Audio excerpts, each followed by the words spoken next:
সৌরভ। আজ আমি যে ঘটনাটি পাঠাবো সেটা ব্ল্যাক ম্যাজিক সম্পর্কিত একটি ঘটনা। ঘটনাটি ঘটে ১৯৯৫ সালে। আমার মা-বাবা, দাদা-দাদি, কাকা-কাকি একসাথে গ্রামে বসবাস করতেন, অর্থাৎ যৌথ পরিবারে বাস করতেন। আমার মা তখন গ্রামের নতুন বউ। ১.৫ বছর পর আম্মুর ১ম ছেলে সন্তান হয়। দিনকাল ভালোই কাটছিল, কিন্তু একদিন ঘটে যায় আশ্চর্যজনক ঘটনা। আম্মু তার ছেলেকে, অর্থাৎ আমার ভাইকে, খাটে ঘুম পাড়িয়ে রেখে কাপড় ধুতে যান। কাপড় ধোয়া শেষে তিনি সেগুলো শুকানোর জন্য বাইরে যান। ফিরে এসে তিনি দেখেন যে তার ছেলে খাটে বসে কান্না করছে। তিনি এও দেখতে পান যে কে যেন তার চুল কেটে দিয়েছে এবং তার মাথা থেকে রক্ত পড়ছে। তখন আমার ভাইয়ের বয়স ছিল ১ বছর। চুল কাটার বিষয়টা দেখে এবং রক্ত পড়ার দৃশ্য দেখে ঘরের সবাই অবাক। গ্রামের সবাইকে জিজ্ঞাসা করা হয়, তবু কোনো কিছুই পাওয়া যায়নি। আর তখন আমাদের বাড়ির দরজাগুলো আটকানো ছিল, যেটা মা বললেন। তখন আমার বাবার শহরে শাড়ির কারখানা ছিল। যেহেতু ঘটনাটি আজ থেকে আরো ২৭ বছর আগে ঘটে, সেহেতু তখন যোগাযোগ ব্যবস্থাটা তেমন একটা ভালো ছিল না। ২০০০ সনের আগে আসলে তেমন একটা যোগাযোগ ভালো ছিল না। এমনকি মোবাইল ফোনও কিন্তু তখন খুব বেশি মানুষের হাতে হাতে ছিল না। একেবারেই কম পরিমাণে ছিল। টেলিফোনগুলো, ল্যান্ড ফোনগুলো ব্যবহার হতো। আব্বু এসব জানতে পারেননি। যাই হোক, এই ঘটনার কয়েকদিন পর ভালোই যাচ্ছিল। তার ঠিক কয়েক মাস পরে আমার ভাই যেন কেমন হয়ে গেল। খেতে চায় না, ও সবসময় কান্না করে, যেন কি একটা ভয় কাজ করছে তার ভেতর। মা মনে করে তার পেট ব্যথা হয়েছে। তিনি গ্রামের ভালো ডাক্তারের পরামর্শ নেন, কিন্তু ডাক্তার দেখিয়েও কোনো লাভ হয় না। দিন যত যাচ্ছিল, কান্নার মাত্রা ততই বাড়ছিল। এই ঘটনার পরে আব্বু বাড়িতে আসেন। আব্বু আমার ভাইকে শহরে ডাক্তার দেখাতে নিয়ে যান, কিন্তু তবুও লাভ হয়নি। এর কয়েকদিন পর আমার কাকা আসেন। তিনি কবিরাজের কাছে যাওয়ার পরামর্শ দেন। কবিরাজের কাছে নিলে তিনি সবকিছু দেখে বলেন, তোর ছেলেকে কালো জাদু করা হয়েছে। গ্রামের ঠিক দক্ষিণ দিকে যে তেঁতুল গাছটা আছে, সেই গাছে একটা তাবিজ ঝুলানো আছে। কবিরাজ আরো বলেন, ওই তাবিজটা নষ্ট করবি।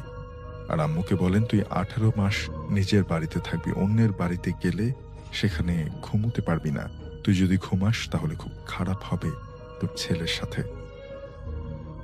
আম্মু ওই কথায় রাজি হয়ে যান। কথা মতো কাকা সেই তাবিজটি নষ্ট করে ফেলেন। বেশ ভালোই চলছিল। দীর্ঘ ১৬ মাস কাটার পর, অর্থাৎ ১ বছরের বেশি সময় কাটার পরে, যখন আরো ২ মাস বাকি, ঠিক তখন ঘটে আসল ঘটনা। অর্থাৎ তার মাকে বলছিলেন যে ১৮ মাস নিজের বাড়িতে থাকবি। তো ১৬ মাস কেটে গেছে। তারপরে ১৭ মাসের সময় আম্মুর বাড়িতে বিয়ের নিমন্ত্রণ আসে। বিয়ের দিন সেখানে রাত্রি যাপন করতে হবে। আম্মু কবিরাজের বলা সেই কথা মনে পড়ে যায়। আম্মু যেতে রাজি হচ্ছিল না, কিন্তু পরিবারের অন্যান্য সদস্যদের চাপে, আর তখন যেহেতু এরকম ঘটনা ঘটছিল না, সেখানে আম্মু যেতে রাজি হয়। রাতে আম্মু ঘুমিয়ে যায়। মাঝরাতে অনেক কান্নার শব্দে বাড়ির সবার ঘুম ভাঙে। আম্মুরও ঘুম ভেঙে যায়। সে উঠে দেখে আমার ভাই কান্না করছে। কান্নার পরিমাণ এত বেশি ছিল যে আব্বু আম্মু ঠিক করেন যে এখনই ভাইকে ডাক্তারের কাছে নিয়ে যাবেন। অর্থাৎ সে খুব আতঙ্কিত হয়ে চিৎকার করে কান্না করত। তাই ঘরের সবাই সেই বিয়ে বাড়ি থেকে চলে আসে। এদিকে এবার ডাক্তার দেখিয়েও কোনো লাভ হয়নি। এদিকে কান্নাও থামছি না, কান্নার পাশাপাশি বমিও করতে শুরু করে। আম্মু এসব পরিস্থিতিতে আবারও কাকাকে ফোন দেয় এবং বাড়িতে আনেন। কাকার পরামর্শে আবার সেই কবিরাজের কাছে যান। কবিরাজ আম্মুকে বলেন ভিন্ন কথা। বলেন, তোর ছেলেকে আবার কালো জাদু করা হয়েছে। এবার কচ্ছপ দিয়ে করা হয়েছে। তিনি বলেন, বাড়ির পশ্চিম দিকে যে পুকুরটা আছে, সেখানে একটা কচ্ছপ আছে। তার গলায় একটা তাবিজ ঝোলানো আছে, যেটা তোর ছেলের নামে আছে। কচ্ছপটা যদি মারা যায়, তাহলে তোর ছেলেও মারা যাবে। তিনি বলেন, কচ্ছপটা আনার জন্য কচ্ছপটি অসুস্থ অবস্থায় আছে। তিনি কাকাকে তাড়াতাড়ি সেটাকে আনার জন্য বলেন। কাকা এক মুহূর্ত দেরি না করে সেটা খোঁজার জন্য পুকুরে যান। অনেক খোঁজাখুঁজির পর কাকা একটা কচ্ছপ পান, কিন্তু ততক্ষণে কচ্ছপটার গলা দিয়ে রক্ত পড়ছে এবং পিঠে লাল রঙের একটা চিহ্ন। কাকা কচ্ছপটা নিয়ে এক প্রকার দৌড়েই যাচ্ছিলেন। যেতে যেতে তার হাতে রক্তে ভরে যায়। কাকা কচ্ছপটার মাথা ধরে দেখেন কচ্ছপটা নড়ছে না। কাকা মনে করেন কচ্ছপ স্বভাবতই হয়তো এমন, খুব বেশি নড়াচড়া করে না। কাকা যখন কচ্ছপ নিয়ে কবিরাজের কাছে পৌঁছান, তিনি দেখেন করছে, আর মাঝখানে আমার ভাই। কাকা জানতে পারেন তার পৌঁছানোর আরো আগেই আমার ভাই চিরনিদ্রায় শায়িত হয়ে গেছে। কাকা কবিরাজকে কচ্ছপটি দেন, তখন কাকা পথিমধ্যে কচ্ছপের গলা থেকে রক্ত পড়ার কাহিনী বলেন। অর্থাৎ যে তাবিজটা দেওয়া হয়েছিল সেটা একটা সুতো বা অন্য কিছুর সাথে গলার সাথে পেঁচিয়ে দেওয়া হয়েছিল কচ্ছপটা। সেখান থেকে আসলে কচ্ছপটার গলা কাটতে শুরু করে এবং সেখান থেকে রক্তক্ষরণ হয় এবং কচ্ছপটা মারাও যায়। কবিরাজ সব শুনে বলেন যে যখন কচ্ছপের গলা থেকে রক্ত পড়ছিল তখন তার নড়াচড়া বন্ধ হয়ে গেছিল এবং তখনই আমার ভাই মারা যান। তখন আমার ভাইকে ব্ল্যাক ম্যাজিক করেছিল, সেই কথা কবিরাজ আমাদেরকে বলেননি। আচ্ছা, কে ব্ল্যাক ম্যাজিক করেছিল সেই কথাটা কবিরাজ বলেননি। এই ঘটনার পর পরিবারের সবাই ঢাকায় চলে আসে। আমার বাড়ির পাশে একটা খাল রয়েছে, মুরব্বীরা বলতো সেই খাল দিয়ে নাকি অনেক জিন ভূত চলাচল করে। একদিন সন্ধ্যার সময় আমার বোনের মেয়ে বাড়ির সামনে যায়, কিন্তু যাওয়ার একটু পরেই তাকে আর খুঁজে পাওয়া যাচ্ছে না। তবে অনেক খোঁজাখুঁজির পর একটা নির্জন জায়গায় অজ্ঞান অবস্থায় পাওয়া যায়। তখন ওকে বাড়িতে নিয়ে আসি। তারপর আমি মসজিদের ইমামকে ডেকে আনি। উনি যখন সূরা কালাম পড়তে শুরু করলো, তখন আমার বোনের মেয়ের মুখ দিয়ে বলতে থাকলো, আমি জিন, আমি খাল দিয়ে যাওয়ার সময় আমার ছায়ায় পা রাখছে, ওকে আমি ছাড়বো না। তবে যাই হোক, অনেক কিছু মানত করে সেই জিন থেকে রক্ষা পাওয়া গেল। ঘটনাটি এখানেই শেষ হতে পারত, কিন্তু শেষ হয়নি। 2011 সালের জানুয়ারি মাস, আমি এসএসসি পরীক্ষার জন্য অনেক রাত পর্যন্ত পড়ালেখা করি। একদিন রাত 1:30 আমি দরজা লক না করে হালকা ফাঁকা রেখে একা একা পড়াশোনা করছি। এমন সময় আমার পেছন থেকে যেন কেউ মাটির টুকরো নিয়ে ঢিল মারতে লাগলো। আমি দেখলাম যে এখানে তো মাটির ঢিল আসার কথা না। পড়ার টেবিল থেকে উঠে দরজার পাশে গিয়ে দেখি কি যেন একটা ছায়ার মতো ঝোপঝাড়ের মধ্য দিয়ে চলে যাচ্ছে। ভয়ে আমার গা শিউরে উঠল। প্রায় সময় রাতে আমার নাম ধরে ডাকতো, একটা অজানা কণ্ঠে বাহিরে বের হতে বলতো। এরপরে আমি হুজুর এনে দেখালাম। হুজুর বলল যে ওই জিন তোমার উপরে রেগে আছে। তারপরে ফেব্রুয়ারি মাসে আমার এসএসসি পরীক্ষা শুরু হয়। তার আগে একটা কথা বলে রাখি, আমাদের এসএসসি পরীক্ষা দিতে হয় অষ্টগ্রাম সদরে গিয়ে। সেখানে বাসা নিয়ে আমার থাকতে হতো। তো আমরা 4 বন্ধু একটা বাসা ভাড়া করে নিয়েছি। বাসা ভাড়া নেওয়ার সময় আমরা জানতাম না, তবে পরে জানতে পেরেছি বাসার পাশে একটা কবরস্থান আছে। তো আমি যে রুমে থাকতাম, কবরস্থানটা সেই রুমের পাশে। একদিন রাত আনুমানিক 2:30 কি 3টা বাজে, আমি পড়ে ঘুমিয়ে গেলাম। ঘুমানোর একটু পরেই আমি বুঝতে পারছি যে কেউ একজন আমার পা ধরে টেনে নিয়ে যাচ্ছে। আমি চোখ মেলে দেখি আমার পায়ের পাশের জানলা খোলা, আর সেখান থেকে হেঁটে কি যেন একটা কবরস্থানের দিকে যাচ্ছে। আমার মনে হলো যে আমাকে দেখেই সে ঘুরে চলে গেল। আর এই দৃশ্য দেখা মাত্রই আমি সেখানে অজ্ঞান হয়ে যাই। আমার গায়ে জ্বর উঠে যায়। তারপর দীর্ঘ 7 দিন আমার শরীরে জ্বর ছিল। পরে হুজুর থেকে তাবিজ এনে আমার হাতে বেঁধে দেওয়া হয়। এরপরে এ ধরনের ঘটনা থেকে আমি বেঁচে যাই। এই ঘটনা তার ফুপির সাথে ঘটনা, যা পরে তিনি তার দাদির কাছ থেকে শুনেছেন। তাদের দাদির বাবার বাড়ি রংপুর জেলার চিলমারি গ্রামে। প্রায় 4-5 বছর আগে তার দাদির বড় ভাই মারা যান, তাকে গ্রামেই কবর দেওয়া হয়। দাদি তার ভাইয়ের মারা যাওয়ার খবর শুনে সন্ধ্যার দিকে এবং তখনই রংপুর রওনা হন তার ছোট ভাইয়ের স্ত্রী ও তার মেয়ে তানিয়াকে নিয়ে। তারা অ্যাম্বুলেন্সে করে রওনা দেন রাত 8টা নাগাদ এবং পৌঁছেন রাত 3টা নাগাদ।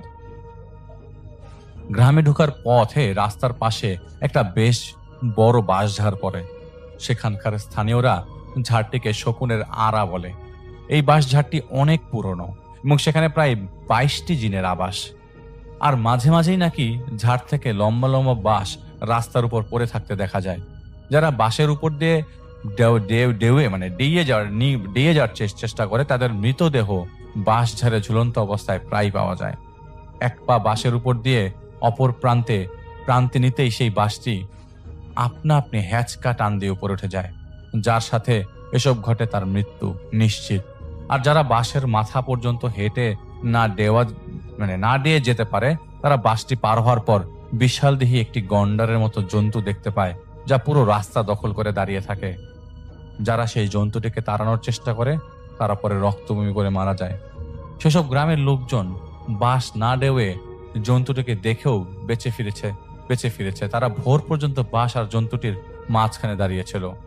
ভোরের ফজরের আজানের সাথে সাথে জন্তুটি এবং বাঁশটি মিলিয়ে যায়। অনেক কবিরাজ ওঝা ঝাড়ফুঁক করেও কোনো জিন সেখান থেকে তাড়ানো যায়নি। তারপর থেকে গ্রামের লোকজন দিনেও সেই রাস্তা দিয়ে যাতায়াত কম করে। মূল ঘটনায় আসা যাক।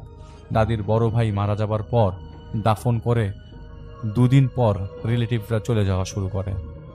তো সেই তানিয়া ফুপি লন্ডনে পড়াশোনা করে এবং অনেক বছর পর সে সেবার গ্রামে চলে যায়। তার সব চাচাতো ভাই বোনদের সাথে তারা অনেক দিন পর দেখা হয়েছিল, তাই সে আর কিছুদিন সেখানে থাকতে চায়। কিন্তু তার বাবার অফিসের কাজ এবং প্রেশার থাকায় তার মা বাবা চলে যায় এবং তার দাদি থেকে যায়। তানিয়া ফুফু আরো 4-5 দিন পর আসবে। তো তানিয়া ফুফু সেই শকুনের আড়া সম্পর্কে জানতো, কিন্তু সে এসবে একদমই বিশ্বাস করতো না। একদিন রাতে তানিয়া ফুফু আর তার কাজিনরা গল্প করছিল। কথায় কথায় তাদের গল্প শকুনের আড়ার দিকে মোড় নেয়। এক সময় তানিয়া ফুফু বলে ওঠে সে শকুনের আড়া দেখতে যাবে এবং একাই গিয়ে প্রমাণ করে আসবে যে এসব বানোয়াট মিথ্যা গল্প। তার কথায় তার কাজিনরা তাকে মানা করে। পরে তারা জোরাজোরিতে তাকে যেতে দিতে রাজি হয় এবং সাথে তার ফুফাতো ভাই রাকিবকে নিয়ে যায়। বাসায় শকুনের আড়ায় যাওয়ার কথা বললে যেতে দিবে না, তাই সে বাসায় ছোট ফুফুর বাড়ি যাওয়া নাম করে বেরোয়। তো রাতে প্রায় 12টার দিকে ছোট ফুফুর বাসায় সবাই ঘুমিয়ে পড়লে সে আর রাকিব বের হয়। রকিব তাকে শকুনের আড়া দূর থেকে দেখিয়ে দেয়, বলে সে এখানে তার জন্য অপেক্ষা করবে। তানিয়া ফুফু তাই নিজেই শকুনের আড়ার দিকে চলে যায়। রাকিব প্রায় ঘন্টাখানেক সেখানে অপেক্ষা করে। যখন সে ভাবলো যে সে গিয়ে দেখবে তানিয়া ফুফুর কোনো বিপদ হয়েছে কিনা, ঠিক তখনই কে একজন বলে উঠল, বাঁচবার চাস তো চলি যা। রাকিব খুবই ভয় পেয়ে চিৎকার করতে করতে ছুটে যায়। পরবর্তীতে গ্রামের লোকজন তার চিৎকার শুনে জড়ো হলে সে সবকিছু বলে। তখনই কিছু লোকজন হারিকেন ও টর্চ নিয়ে শকুনের আড়ায় আর তানিয়া ফুপুকে বাঁশের পাশে ঝাড়ের পাশে খোলা জায়গায় পড়ে থাকতে দেখে। তারা বাসায় আনার পরদিন দুপুরে তার সেন্স আসে। তাকে রাতে কি হয়েছিল জিজ্ঞেস করায় সে বলে সে যখন আড়ার কাছাকাছি এসেছে তখন কে জানি বলে উঠল, ভালো চাইলে পালা। সে কেন দুষ্ট লোকের কাজটা ভেবে উল্টো দিকে ঘুরে আসে এবং আড়ার পাশেই একটা বড় শিমুল গাছ ছিল। সে দেখে যে সেই গাছ বেয়ে একটা মেয়ে টিকটিকির মতো নিচে নেমে আসছে। মেয়েটা ছিল পুরো নগ্ন। তার চেহারা ছিল খুবই বিভৎস এবং অ্যাসিড মেরে পুড়িয়ে দেওয়া হয়েছে এরকম। সে তানিয়া ফুপুর দিকে তাকিয়ে খুব ভয়ঙ্করভাবে হাসছিল। সেই মহিলাটি বারবার বলছিল, মেলা সাহস তোক আজ বাঁশের আঘাত বসি গলা টিপি মারবো। তখন তানিয়া আপু ভীষণ ভয় পায় এবং দৌড় দেয়। খোলা মাঠে এসে দেখতে পায় বিশাল গন্ডারের মতো একটা জন্তু তার দিকে ছুটে আসছে এবং তার আশেপাশে বেশ কিছু কালো লোমশ কুকুর তাকে ঘিরে ধরেছে। তারপর তিনি আর কিছু মনে করতে পারেন নাই। মাগরিবের আগ পর্যন্ত সব ঠিক ছিল। সেদিন মাগরিবের পরে তানিয়া ফুফু হঠাৎ করে খুব জোরে জোরে হাসতে শুরু করে এবং হঠাৎ থেমে জোরে জোরে কাঁদতে শুরু করে। তার চুলগুলো এলোমেলোভাবে উঠছিল এবং দেখে মনে হচ্ছিল চুলে জট পড়ে গেছে। পরে বাড়ি জুড়ে মাংস পচা গন্ধ বেরোতে থাকে। তানিয়া আপু বারবার বলছিল, তো কাজ বাঁশের আগার উপর থেকে ফালায় মারবো, কেউ আমাকে ঠেকাতে পারবে না। সবাই বুঝতে পারে ব্যাপারটা। তার সাথে সাথে পাশের মসজিদের ইমামকে খবর দেওয়া হয়। তিনি আসেন এশার নামাজের পর। তানিয়া ফুফু অনেক চিৎকার করছিল আর বাড়ি থেকে বের হয়ে যাওয়ার চেষ্টা করছিল। তাকে বেঁধে রাখা হয়। হুজুর এসে বলেন যে তানিয়া ফুফুর উপর সেই শয়তান ভর করেছে। হুজুর কিছু পরা পানি তানিয়া ফুফুর উপর ছিটিয়ে দেয়। তানিয়া ফুফুর ভেতরে থাকা শয়তান জিনটি বলতে থাকে, তুই মোর কিছুই করবার পারবি না। তুই ভালোই ভালোই না গেলে তোক মুই তোক ছুরি ফালাং। হুজুর কিছুক্ষণ পর দোয়া পড়ে এবং এক এক গাছের শিকড় তানিয়া ফুপুর নাকে চেপে ধরে, আর সাথে সাথে সে গোঙাতে গোঙাতে শুরু করে। আরো বেশ কিছুক্ষণ দোয়া পরে ঝাড়ফুঁক করার পর ঘরের দরজা জানালা বেশ জোরে খুলে যায় এবং সেই জিনটি সেখান থেকে চলে যায়, সেটা কনফার্ম করে হুজুর। পরে হুজুর বলে সেই জিন আবারও আসতে পারে, তাকে পুরোপুরি তাড়ানো সম্ভব না, কিন্তু কিছু নিয়ম মেনে চলে সে আর তানিয়া ফুপুর কাছে আসবে না। তাকে হুজুর 5 ওয়াক্ত নামাজ পড়ার জন্য পড়তে বলে এবং রাতে ঘুমানোর আগে আয়াতুল কুরসি পড়তে বলে। তার পরদিনই তানিয়াপুর দাদি সহ ঢাকা চলে আসে। এর পরবর্তীতে মাঝে মাঝে সমস্যা দেখা গেল, খুব আহামরি সমস্যা তেমন আর তিনি ফেস করেননি। আসসালামু আলাইকুম রাসেল ভাই, আশা করছি আপনি ভালো আছেন। তো রাসেল ভাই, আজকে আমি আপনাকে যেই ঘটনাটি শেয়ার করছি, এই ঘটনাটা ঘটে গেছে মানে প্রায় এই ধরেন যে 1-1.5 বছর হবে। ঘটনাটা একজন ইউটিউবারকে নিয়ে, তার নাম ইমরান।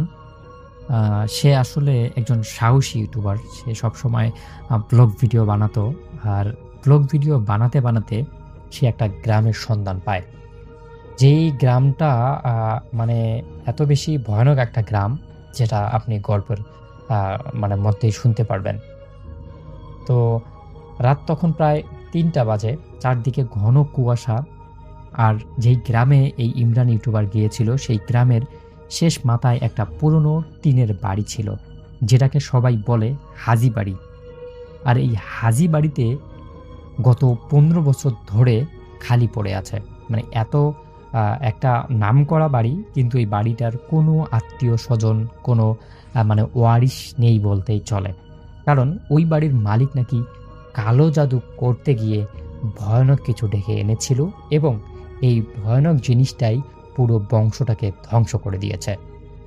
গ্রামের লোক বলতো, গভীর রাতে বাড়িটার ভিতর থেকে কোরআনের আয়াতের উল্টো পড়ার মতো শব্দ শোনা যায়, মন্ত্রতন্ত্র শোনা যায়, এবং এমন কিছু শব্দ আসে যেই শব্দগুলো সাধারণ মানুষের করা সম্ভব নয়। কেউ কাছে গেলে দরজার ভিতর থেকে ধীরে ধীরে টোকা পড়ে, টক টক শব্দ আসে। তো এই যে মানে ইউটিউবার যে আর কি ইমরান নাম, সে এইসব কিছু একদমই বিশ্বাস করতো না। সে গ্রামের মানুষকে বলল, আপনারা মানে এই যে 2025 সালে এসেও যে এগুলা বিশ্বাস করেন, এটা তো ঠিক না। তো আমি আপনাদেরকে আসলে এর বিষয়ে সত্যটা জানাবো। তো আমি এক রাতে দেখব আসলে এখানে সত্যি কি হয়। তো এটা বলার সঙ্গে সঙ্গে গ্রামের যে লোকজন ছিল, তারা তাকে অনেক করে নিষেধ করলো। বলল যে, বাবা তুমি এখানে যাইও না, তুমি শহরের মানুষ, তুমি শহরে ফিরে যাও। এটা আমাদের এলাকার একটা সংস্করণ বলতে পারো। তুমি যেটাই বলো না কেন, আমরা এটাকে বিশ্বাস করি, আমরা ওইদিকে যাই না, আমাদের তো ওইদিকে দরকার নাই। তাহলে তুমি শুধু শুধু এখানে গিয়ে বিপদে পড়ো না। কিন্তু সে, এই যে ইউটিউবার, সে আর কি এই বিষয়গুলো বিশ্বাস না করে তার হাতে ক্যামেরা নিয়ে রাত্রের বেলা হাজির হয় সেই হাজি বাড়িতে। সে হাজি বাড়ির ভিতরে ঢুকতেই দেখলো দেয়ালে অদ্ভুত রকমের কালো কালো কিছু দাগ, যেন কেউ আগুন দিয়ে আরবি কিছু লেখা পুড়ে দিয়েছে, কিছু লেখার চেষ্টা করেছে, এবং এমন কিছু ছবি এঁকেছে যে ছবিগুলো আসলে মানুষের দ্বারা অঙ্কন করা সম্ভব না। আবার মেঝের এক কোণে কয়েকটি মৃত কাক পড়ে আছে। পুরো ঘরে একটা মানে এমন গন্ধ, যেই গন্ধটা আসলে তার কাছে এত বেশি বিরক্তকর যে আসলে বলে প্রকাশ করার মতো না। তারপর এই যে ইমরান যে আছে, তার হাতে যে ক্যামেরাটা ছিল, সেই ক্যামেরাটা দিয়ে সে ভিডিও করতে করতে বাড়ির ভিতরে একটা বদ্ধ ঘরের সামনে গিয়ে দাঁড়ালো। দরজাটার বাহির থেকে বড় একটা তালা লাগানো ছিল, এত বড় তালা, যেই তালাটা মানে আশ্চর্যজনক একটা তালা। আর হচ্ছে মানে এমনভাবে লাগানো, মনে হচ্ছে যে মানে অনেক দিন থেকেই এই রুমটাতে কেউ প্রবেশ করে না। তারপর মানে সে একটা আশ্চর্যের বিষয় দেখলো, সেটা হলো ভিতর থেকে মানে কারো একটা হাঁটার শব্দ কিন্তু সে পাচ্ছে। মানে তালাবদ্ধ বাহির থেকে, কিন্তু ভিতরে কেউ একজন হাঁটতেছে। এবার ইমরান ভয় পেয়ে গেল, কিন্তু সে তার যে ক্যামেরাটা ছিল, সেই ক্যামেরাটা অন রেখে তালাটা ভাঙার চেষ্টা করতেছে। বিভিন্ন ধরনের যন্ত্রপাতি দিয়ে তালাটা ভাঙার চেষ্টা করতেছে, কিন্তু তালাটা কোনোভাবেই ভাঙতেছে না। এবং একটা পর্যায়ে গিয়ে অনেক জোরাজুরি পড়ার তালাটা ভেঙে গেল।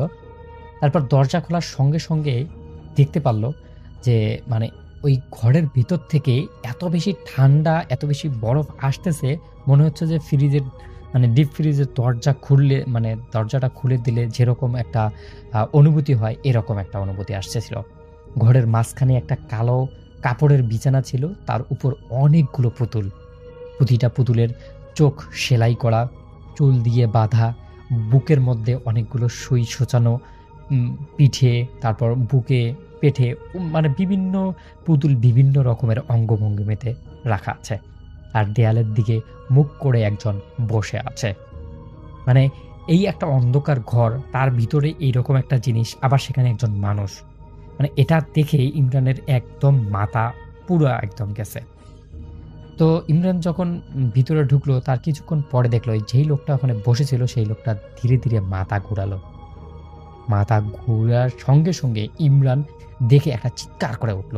কারণ লোকটার একদমই চোখ ছিল না, শুধু চোখের স্থানে কালো ফাঁকা গর্ত। কিন্তু সবচেয়ে ভয়ানক যেটা ছিল সেটা হচ্ছে লোকটার মুখটা হুবহু ইমরানের মুখের মতো দেখতে।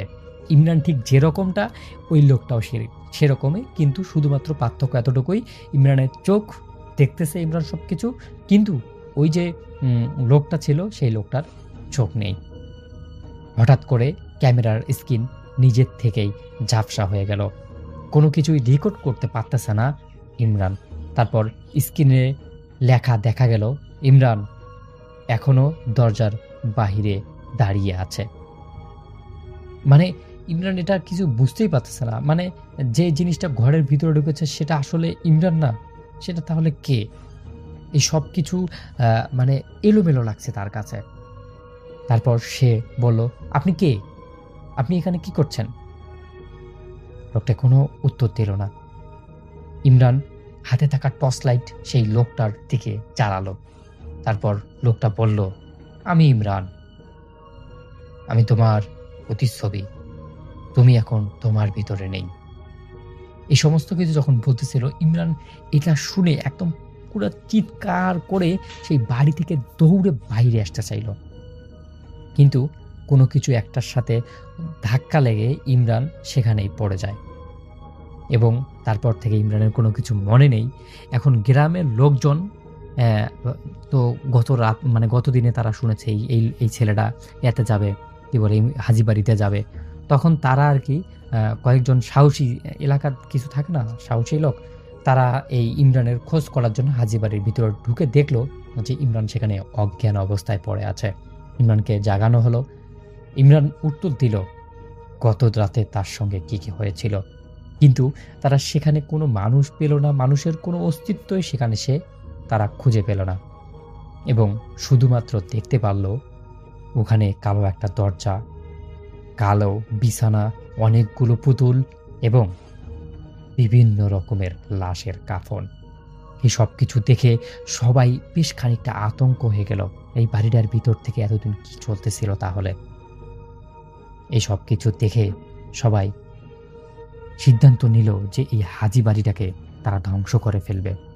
কিন্তু এই হাজি বাড়ির তো একজন ওয়ারিশ আছে, কেউ না কেউ তো এই বাড়িটাকে একদিন না হলে একদিন তো এটা রক্ষা করবে। তার আগে মানুষ এটা কীভাবে করতে পারে? কিন্তু এলাকার যারা মুরব্বী ছিল তাদের সিদ্ধান্তটাই অটল থাকলো। তারা এই হাজি বাড়িটাকে একদম নিশ্চিহ্ন করে দিল এবং তারপর থেকে সেই গ্রামটা এখন ভালো আছে। প্রিয় লিসেনার্স, এই মুহূর্তে যে স্টোরিটি আমি শেয়ার করতে যাচ্ছি, এই স্টোরিটি আমাকে দিয়েছে রাকিব হাসান। ওনার বাড়ি নাটোর জেলার বড়াইগ্রাম থানার গরফা নামক একটি গ্রামে। পেশায় উনি একজন বায়োকেমিস্ট। ঢাকায় একটি নামকরা হসপিটালে উনি এখন কর্মরত আছেন। যে ঘটনাটি ওনার সঙ্গে ঘটেছে এটি 2015 সালের ফেব্রুয়ারি মাসে, খুব বেশি দিন আগের নয়। 2015 সালের ফেব্রুয়ারি মাসের ফার্স্ট উইকে উনি ওনার গ্রামের বাড়ি গরফাতে যান। গ্রামের বাড়িতে যাওয়ার কয়েকদিন পরেই ওনারই এক বন্ধু হঠাৎ ফোন করে বলেন যে ওনার বন্ধু যেই হসপিটালে কর্মরত আছেন সেই হসপিটালের মালিক প্রতি বছর একটি ক্যাম্পেইন করে। সেই হসপিটালের মালিকের বাড়ি টাঙ্গাইল জেলার সখীপুরে। প্রায় 10 দিন ব্যাপী একটি ক্যাম্পেইন হয়। ক্যাম্পেইনের তারিখ নির্ধারিত হয়েছে 10 ফেব্রুয়ারি থেকে 21 ফেব্রুয়ারি পর্যন্ত। ফেব্রুয়ারি মাস আমরা জানি বাংলাদেশের সময় তখন শীতকাল, ভালোই শীত পড়েছে তখন। যাই হোক, যেহেতু একটা ক্যাম্পেইনের কথা তার সামনে চলে আসে এবং তারই খুব কাছের বন্ধু রিকোয়েস্ট করে, উনি বাড়ি থেকে চলে আসে 8 ফেব্রুয়ারি। কথা ছিল 9 ফেব্রুয়ারি সকালে অফিস থেকেই একটি অ্যাম্বুলেন্সে করে তাদেরকে নিয়ে যাবে। এই অ্যাম্বুলেন্সটি সেই ক্যাম্পেইনের উদ্দেশ্যেই ব্যবহৃত একটি অ্যাম্বুলেন্স, কিন্তু সঙ্গত কারণে সেভাবে তাদের যাওয়া হয়নি। অনেক আগে থেকে রেডি থাকলেও তারা আসলে সেভাবে যেতে পারেনি। রাত 9টার দিকে গাড়ি আসে। উনি, ওনার বন্ধু এবং ড্রাইভার, এই 3 জন গাড়িতে করে টাঙ্গাইলের সখীপুরের উদ্দেশ্যে রওনা হন।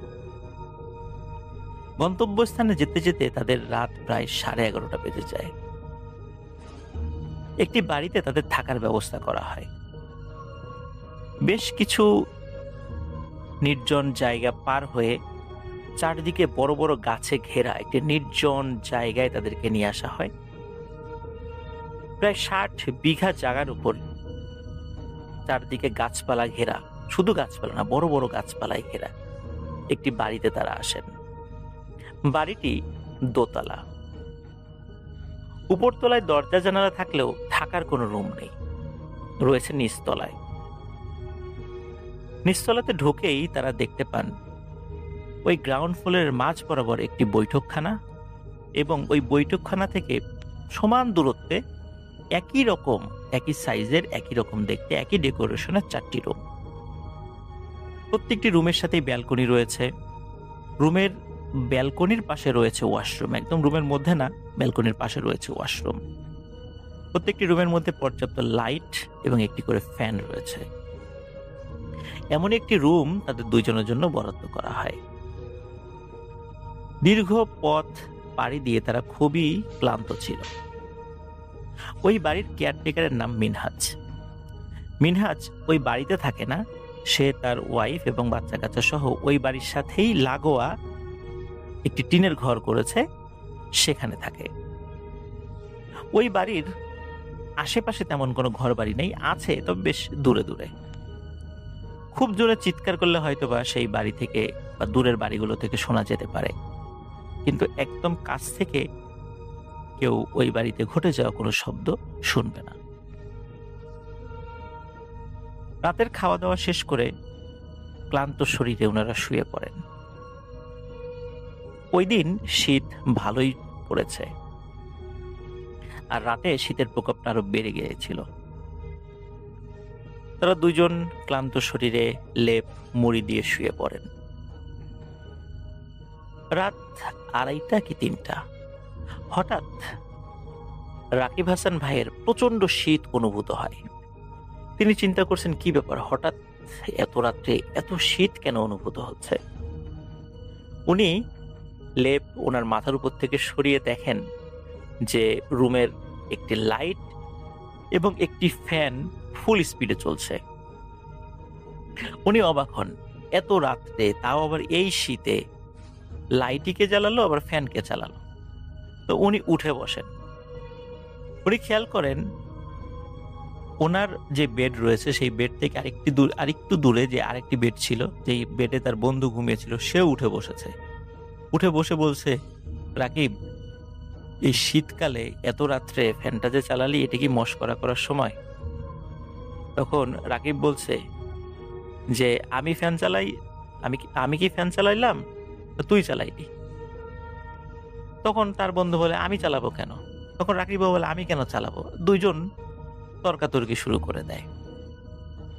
তর্কাতর্কি করতে করতে রাকিব খেয়াল করে লাইট জ্বলছে, ফ্যানও ফুল স্পিডে চলছে, কিন্তু বোর্ডে লাইটের সুইচ অফ, ফ্যানের সুইচ অফ। শুধু ডিম লাইটের সুইচটা অন করা ছিল। ওরা খুবই অবাক হয়, কারণ এই একই দৃশ্য রাকিব হাসানের বন্ধুও খেয়াল করে। তারা চিন্তা করে কি ব্যাপার, ফ্যান এবং লাইট কেন জ্বলছে বা কেন চলছে। এমত অবস্থায় সেই মিনহাজকে তারা ফোন করার চেষ্টা করে। মিনহাজকে ফোন করার চেষ্টা করলেও কিন্তু মজার বিষয় হচ্ছে যে রাত্রে খাওয়া দাওয়ার সময় মিনহাজের নাম্বার তারা নিতে ভুলে যায়। এদিকে তাদের যে ড্রাইভার এসেছিল, তাদের ড্রাইভারের বাড়ি কিন্তু এই যেখানে তারা আছে সেখানের মোটামুটি কাছাকাছি। এই কারণে ড্রাইভার কিন্তু রাত্রে ওই বাড়িতে ছিল না, সে তার নিজের বাড়িতে চলে গিয়েছিল। ওই রাতে সাথে সাথে রাকিব হাসান ভাই ওই ড্রাইভারকে ফোন করে মিনহাজ যে কেয়ারটেকার তার নাম্বার নেয়, নাম্বার নিয়ে মিনহাজকে ফোন করে। যেহেতু মিনহাজ একদম ঠিক পাশেই থাকতো, ওই মানে বাড়িটার একদম পাশাপাশিতেই থাকতো, ফোন করার কয়েক মিনিটের মধ্যেই মিনহাজ চলে আসে। মিনহাজ এসে ওই দরজায় কড়া নাড়ে। যখনই মিনহাজ দরজায় কড়া নাড়া শুরু করেছে, সাথে সাথে রাকিব হাসান ভাই এবং তার যে বন্ধু তারা লক্ষ্য করে সাথে সাথে ওই লাইট অফ হয়ে গেল, ফ্যান চলাও বন্ধ হয়ে গেল। যখন ওনারা দরজা খুলে দিলেন, মিনহাজ ঘরে ঢুকে বলল, স্যার কি হয়েছে? তখন রাকিব হাসান ভাই সব ঘটনা খুলে বললেন। তো মিনহাজ ভাই বললেন যে কই লাইট ও ফ্যান ঘুরছে বা লাইট জ্বলছে, সবই তো ঠিক আছে, সবই তো বন্ধ। এই কথা বলতে বলতে রাকিব হাসান ভাই তার হাতে থাকা স্মার্টফোনের টর্চ লাইটটি অন করে মাথার উপরে যখনই ধরেছেন, তখন সবাই দেখতে পান তখনও কিন্তু ফ্যানটি ঘুরছিল। তখন মিনহাজ ভাই একটু থতমত খেয়ে গেলেন। উনি বললেন, ও কিছু না, হয়তোবা ইলেকট্রিসিটির বা লাইনের কোনো সমস্যা হয়েছে, এই জন্য হতে পারে। আপনারা ঘুমান, আমি কালকে ইলেকট্রিশিয়ান ডেকে দেখবো আসলে কি হয়েছিল। মিনহাজ ভাইয়ের ওই থতমত খাওয়া দেখে এবং অদ্ভুত আচরণে রাকিব হাসান ভাই এবং তার বন্ধু কিছুটা অবাক। কিন্তু এটা যে প্যারানরমাল কোনো বিষয় ছিল, এই বিষয়টা তারা আসলে মাথায় আনেন নাই। যাই হোক, দরজা বন্ধ করে দিয়ে ওনারা শুয়ে পড়েন। মিনহাজ ভাইও তার বাড়িতে চলে যায়। ওই রাত্রে আর কোনো ঘটনা ঘটে না। পরের দিন সকালে নাস্তা করার পর রাকিব হাসান ভাইয়ের যে বন্ধু, তিনি বলেন যে, দোস্ত আমার বাড়ি তো কাছেই, আজকে তো তেমন কোনো কাজ নাই ক্যাম্পেইনের, আমি বাড়িতে যাই, কালকে ফুল স্পিডে কাজ শুরু হবে, আমি কাল সকালে আসব, আজ তুই একাই থাক, তোর কোনো অসুবিধা হবে? তখন রাকিব হাসান ভাই বলল, না আর কি অসুবিধা হবে, কোনো সমস্যা নেই, তুই যা। তো উনি চলে যান। ওদিকে মিনহাজ ভাই যে কেয়ারটেকার, সেও এসে রাকিব হাসান ভাইকে বলছে যে, স্যার বাজারে যাব, বেশ কিছু কাজ আছে, কেনাকাটাও করতে হবে, সারাদিন আমার দেখা পাবেন না, আমার বউ আছে, সেই রান্না বাড়া করে দেবে, কোনো সমস্যা হলে তাকে বলবেন, আমি সন্ধ্যার পর আসব। এই বলে মিনহাজ ভাইও চলে যান। রাকিব হাসান ভাই পুরো বাড়িতে অনেকটা একাই হয়ে যান, কারণ উনি নতুন মানুষ, এখানে কাউকে চেনেনও না, জানেনও না। সারাটা দিন উনি একাই কাটান। সন্ধ্যার পরে ওনার একাকিত্ব বোধটা বেশ বেড়ে যায়, যার কারণে ওনার সাথে থাকা ল্যাপটপ নিয়ে ব্যালকনিতে বসে উনি মুভি দেখতে থাকেন। ওদিকে মিনহাজ ভাইয়ের যে ওয়াইফ, উনি কিচেনে রান্না করছিলেন গেস্টদের জন্য।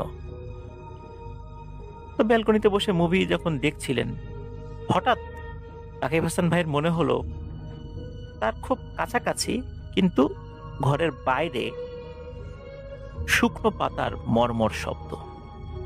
কারণ আমরা জানি শীতকালে গাছের পাতাগুলো ঝরে পড়ে, সেগুলো শুকিয়ে যায় আর্দ্রতার অভাবে। মনে হচ্ছিল ওই পাতার উপর দিয়ে কেউ হেঁটে যাচ্ছে এবং পাতার সেই মর্মর শব্দ রাকিব হাসান ভাইয়ের কানে ভেসে আসছে। তো শুরুর দিকে আসলে উনি অতটা গুরুত্ব দেননি, আর এই পাতার আওয়াজ তার কানে আসার অন্যতম কারণ হচ্ছে ওনার কানে হেডফোন ছিল না। উনি জাস্ট ল্যাপটপের যে স্পিকার ছিল সেই স্পিকারেই উনি মুভিটা দেখছিলেন। আর স্পিকারের সাউন্ড তো খুব বেশি জোরে হয় না ল্যাপটপের, যার কারণে উনি সহজেই ওই পাতার মচমচে শব্দ উনি শুনেছিলেন। তো উনি প্রথমে মনে করেছিলেন যে হয়তোবা কুকুর বা বিড়াল হেঁটে যাচ্ছে এরকম কিছু, কিন্তু উনি একটু ভালো করে দেখার চেষ্টা করেন ল্যাপটপের স্ক্রিন থেকে চোখ ফিরিয়ে। অন্ধকারে কাউকে দেখতে পান না, কারণ ওই সাইডটা অন্ধকার ছিল, ওখানে কোনো লাইট লাগানো ছিল না। যাই হোক, উনি আবার মুভি দেখায় মন দেন। বেশ কিছু সময় পর হঠাৎ উনি চমকে ওঠেন। কারণ হলো, ওনার কাছে মনে হলো ওই শুকনো পাতার উপর ধপাস করে ভারী কিছু ফেলেছে। এই জন্য উনি ধর্মর করে ওঠেন যে কি ব্যাপার, কি পড়লো। উনি চিন্তা করেন গাছের ডাল ভেঙে পড়লো কিনা, কিন্তু ওনার মোবাইলের টর্চ লাইট জ্বালিয়ে যতটুকু সামনে দেখলেন কোনো ডাল তো ভেঙে পড়েনি। কিন্তু যদি ডাল ভেঙে পড়ে, অনেক মোটা আকৃতির ডাল ভেঙে পড়লে হয়তো এমনটা হবে, কিন্তু এমন তো কিছুই দেখা যাচ্ছে না। তাহলে এরকম শব্দটা কেন হলো? উনি মুভি দেখা বন্ধ করে চলে যান কিচেনে, গিয়ে দেখেন কেয়ারটেকার মিনহাজ ভাইয়ের ওয়াইফ রান্না করছে। রাকিব হাসান ভাই বলেন, আপা, একটু আগে কি আপনি বাইরে হাঁটাহাঁটি করেছিলেন? উনি বলেন, না তো, আমি তো রান্না করছি কিচেনে। তখন বললেন যে তাহলে বাইরে একটু আগে যে একটা ধপাস করে শব্দ হলো, তাহলে কি মিনহাজ ভাই এসেছেন? উনি কি কোনো জিনিসপত্র সাথে নিয়ে এসেছেন? হয়তোবা উনি মাটির উপর ফেলেছেন। তখন ওই আপা বলে, না তো, উনি তো এখনো আসেননি। রাকিব হাসান ভাই নিশ্চিত হওয়ার জন্য মিনহাজ ভাইকে ফোন করেন, তিনি কোথায়। মিনহাজ ভাই ফোন রিসিভ করে বলেন তার আসতে এখনো কিছুটা সময় লাগবে, কারণ উনি তখনও বাড়ির থেকে বেশ দূরে আছেন। রাকিব হাসান ভাই চিন্তা করেন, তাহলে এই শব্দটি কোত্থেকে এলো? উনি কিছু মিলাতে পারছেন না হিসাব। কিছু সময় পরে মিনহাজ ভাই এলেন। আসার পর মিনহাজ ভাইকে সব বিষয়টি খুলে বললেন। মিনহাজ ভাই এবারও বললেন, ও কিছু না, শীতকাল তো, এমনিতেই তো শুকনো পাতা ঝরে পড়ে, আর অনেক সময় বাতাসের শব্দেও এই পাতার মুড়মুড়ে বা মচমচে আওয়াজ শোনা যায়। আপনি এমনিই শুনেছেন, ওটা মনের ভুল। কিন্তু রাকিব হাসান ভাই বুঝতে পেরেছিলেন এটা আসলে তার মনের ভুল ছিল না। উনি কিছুটা ভয় পাচ্ছিলেন, যার কারণে রাকিব হাসান ভাই মিনহাজ ভাইকে রিকোয়েস্ট করেন যে আজকে রাতে উনি যেন একই রুমে ঘুমিয়ে থাকেন তার সাথে, যেহেতু তার বন্ধু নাই, উনি একা একা ভয় পাবেন। মিনহাজ ভাই রাজি হন এবং তার সাথে ওই রুমে ওই রাত্রে ঘুমান। ওই রাত্রে আর কোনো সমস্যা হয়নি। পরের দিন সকালে রাকিব হাসান ভাইয়ের বন্ধু চলে আসেন এবং তার সাথে আরো একজন বড় ভাইকে নিয়ে আসেন, যিনি এই ক্যাম্পেইনের কাজে হেল্প করবেন। সারাদিন তারা ক্যাম্পেইনের কাজে ব্যস্ত ছিলেন। ও রাতের বেলা খাওয়া দাওয়া করে তারা শুয়ে পড়েন। তারা একই রুমে ঘুমিয়েছিলেন। রাত প্রায় 12:30টার দিকে হঠাৎ সেই বড় ভাই ডাকাডাকি শুরু করে, এই রাকিব, রাকিব, এই ওঠো ওঠো, কিসের জন্য শব্দ শোনা যাচ্ছে। রাকিব হাসান ভাই এবং ওনার সাথে বন্ধু তারা উঠে বসেন। কি হয়েছে বলে, চলো তো বাইরে কিছুর একটা শব্দ শোনা যাচ্ছে, মনে হয় কেউ কাঁদছে। তারা ব্যালকনির দিকে গেলেন। তারা স্পষ্টভাবে শুনতে পেলেন একজন বয়স্ক মানুষ গুংড়িয়ে গুংড়িয়ে কাঁদছে, কিন্তু তাকে দেখা যাচ্ছে না। কিন্তু এটা স্পষ্ট যে এই কান্নাটা এত কাছ থেকে আসছে, মনে হচ্ছে তাদের থেকে হয়তোবা 10 থেকে 12 হাত দূরে। যেহেতু তারা বায়োকেমিস্ট ছিলেন আর সায়েন্সের স্টুডেন্ট ছিলেন, একটি শব্দ কতটুকু দূর থেকে ভেসে আসতে পারে এটা সম্পর্কে তাদের একটা বেসিক ধারণা ছিল। এবং এই শব্দটা যে ওই বাড়ির সীমানার বাইরে থেকে আসছে না, এটাও তারা নিশ্চিত ছিলেন। তখন এই 3 জন ব্যালকনির থেকে নিচে নামেন এবং খুঁজতে থাকেন কোথায় সে শব্দ হচ্ছে। ওনারা যখন নিচে নামেন তখন ওনারা তিনজন স্পষ্টভাবে বুঝতে পারেন এই শব্দটি আস্তে আস্তে সরে যাচ্ছে এবং সরতে সরতে একসময় এই শব্দটি মিলিয়ে যায়। ওনারা খুঁজে পান না আসলে এই শব্দটির উৎস কি ছিল। ওনারা আবার ঘরে ফিরে এসে ঘুমিয়ে পড়েন। এরপর থেকে আর তেমন কোনো ঘটনা ঘটেনি। ক্যাম্পেইন সে রাকিব হাসান ভাই ও তার বন্ধু এবং সেই বড় ভাই ওনারা ওই বাড়ি থেকে কিছুটা দূরে একটি চায়ের দোকানে গিয়ে ওই বাড়িটা সম্পর্কে জিজ্ঞাসা করেন। তখন ওই চায়ের দোকানদার বলেন, যেই জায়গাটাতে এই বাড়িটি তৈরি করা হয়েছে বহু আগে এখানে একটি শ্মশান ছিল এবং শ্মশানটি ছিল পরিত্যক্ত শ্মশান। এখানে অনেক বড় গাছপালা ছিল, যেটা এখনো আছে, যেটা আপনারা দেখছেন। এই বাড়ির মালিক অত্যন্ত সস্তা দামে এই জায়গাটি কিনে নেন এবং একটি সুন্দর বাড়ি তৈরি করেন। হঠাৎ হঠাৎ উনি এখানে আসেন, কয়েকদিন থাকেন, আবার চলে যান, আর বিভিন্ন সময় গেস্টরা আসে। এটি ওই দোকানদার বলে, কিন্তু ওই দোকানদার প্যারানর্মাল বিষয়ের কথা বলতে চায় না, চেপে যায়। ঠিক যেমনটি বাড়ির কেয়ারটেকার মিনহাজ ভাই চেপে গিয়েছিল। কিন্তু উভয়ের আচরণে তারা স্পষ্টভাবে বুঝতে পারেন যে শুরু থেকে শেষ পর্যন্ত তাদের সাথে যেই ঘটনাগুলো ঘটেছে, এই ঘটনাগুলিতে তারা হয়তোবা এক্সট্রিম লেভেলের ভয় পাননি, কিন্তু তারা এতটুকু বুঝতে পারেন এটা প্যারানর্মাল ঘটনা ছিল। ওখান থেকে চলে আসার পরে ওই ঘটনাগুলোর কথা মনে করে আজও তারা ভয়ে শিহরিত হন।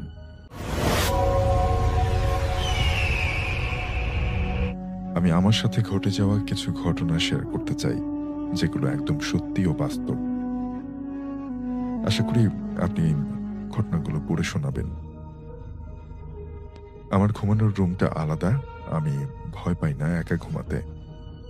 আর এটাও বলে রাখি, এটাও সবাইকে বলি যে আমার জিন দেখার খুব ইচ্ছা। মাথার পাশে ও পায়ের কাছে দুটি জানলা রয়েছে, তো আমি যখন লেপ মুড়ে নিয়ে শুয়ে পড়ি, লাইট অফ করে দিই। কিছু সময় পরে যখন ঘুমটা নেমে আসে, ঠিক তখনই আমি বুঝতে পারি যে আমার পিঠের সাথে ভর করে লম্বা একজন মানুষ শুয়ে পড়ল। খুব আস্তেই শুয়ে পড়ল। আমি তবুও ভয় পেলাম না।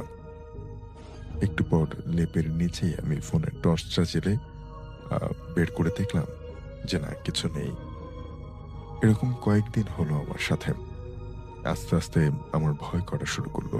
প্রথম দিন আমি এটাকে হ্যালুসিনেশন ভেবেছিলাম। দুপুরবেলা যখন ঘুম আসতাম তখনও আমাকে ঘুমাতে দিত না। ভালোভাবে ঘুমটা আসার পরে হঠাৎ করেই বিছানা ধরে এত জোরে ঝাঁকি দেয় যে আমার মাথা ব্যথা শুরু হয়ে যায়। এভাবে আমি যখনই ঘুমাতে যেতাম তখনই আমার মনে হতো বিছানাটা উল্টে পাল্টে দিচ্ছে কেউ। এই মাথা ব্যথাও কয়েকদিন পর্যন্ত থাকতো।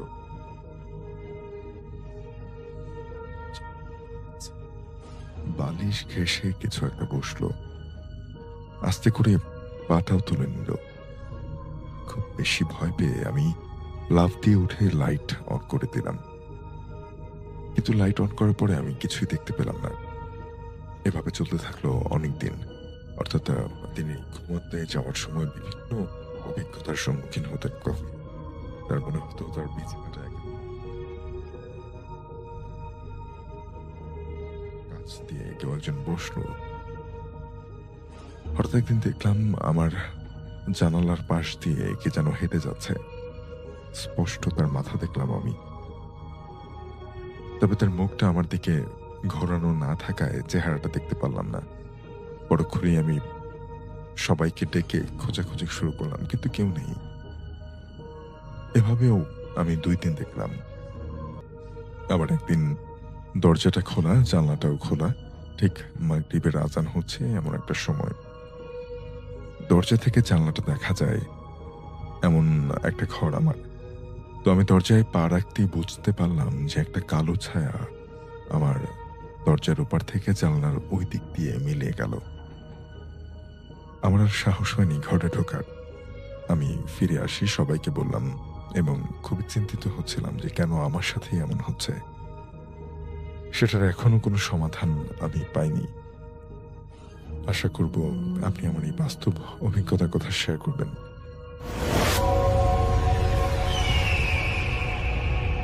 আসসালামু আলাইকুম রাসেল ভাই, আশা করছি আপনি ভালো আছেন। তো রাসেল ভাই, আমি আজকে আপনার সঙ্গে যেই ঘটনাটি শেয়ার করছি, এই ঘটনাটা একটা কালো জাদু সম্পর্কিত ঘটনা। ঘটনাটা ঘটে গেছে আমাদের গ্রামের পাশেই। গ্রামটার নাম ছিল শালবন। এই গ্রামটা নিয়েই আমাদের আজকের ঘটনা, এবং এই গ্রামের মানে পরিবেশটা কিছুটা অদ্ভুত।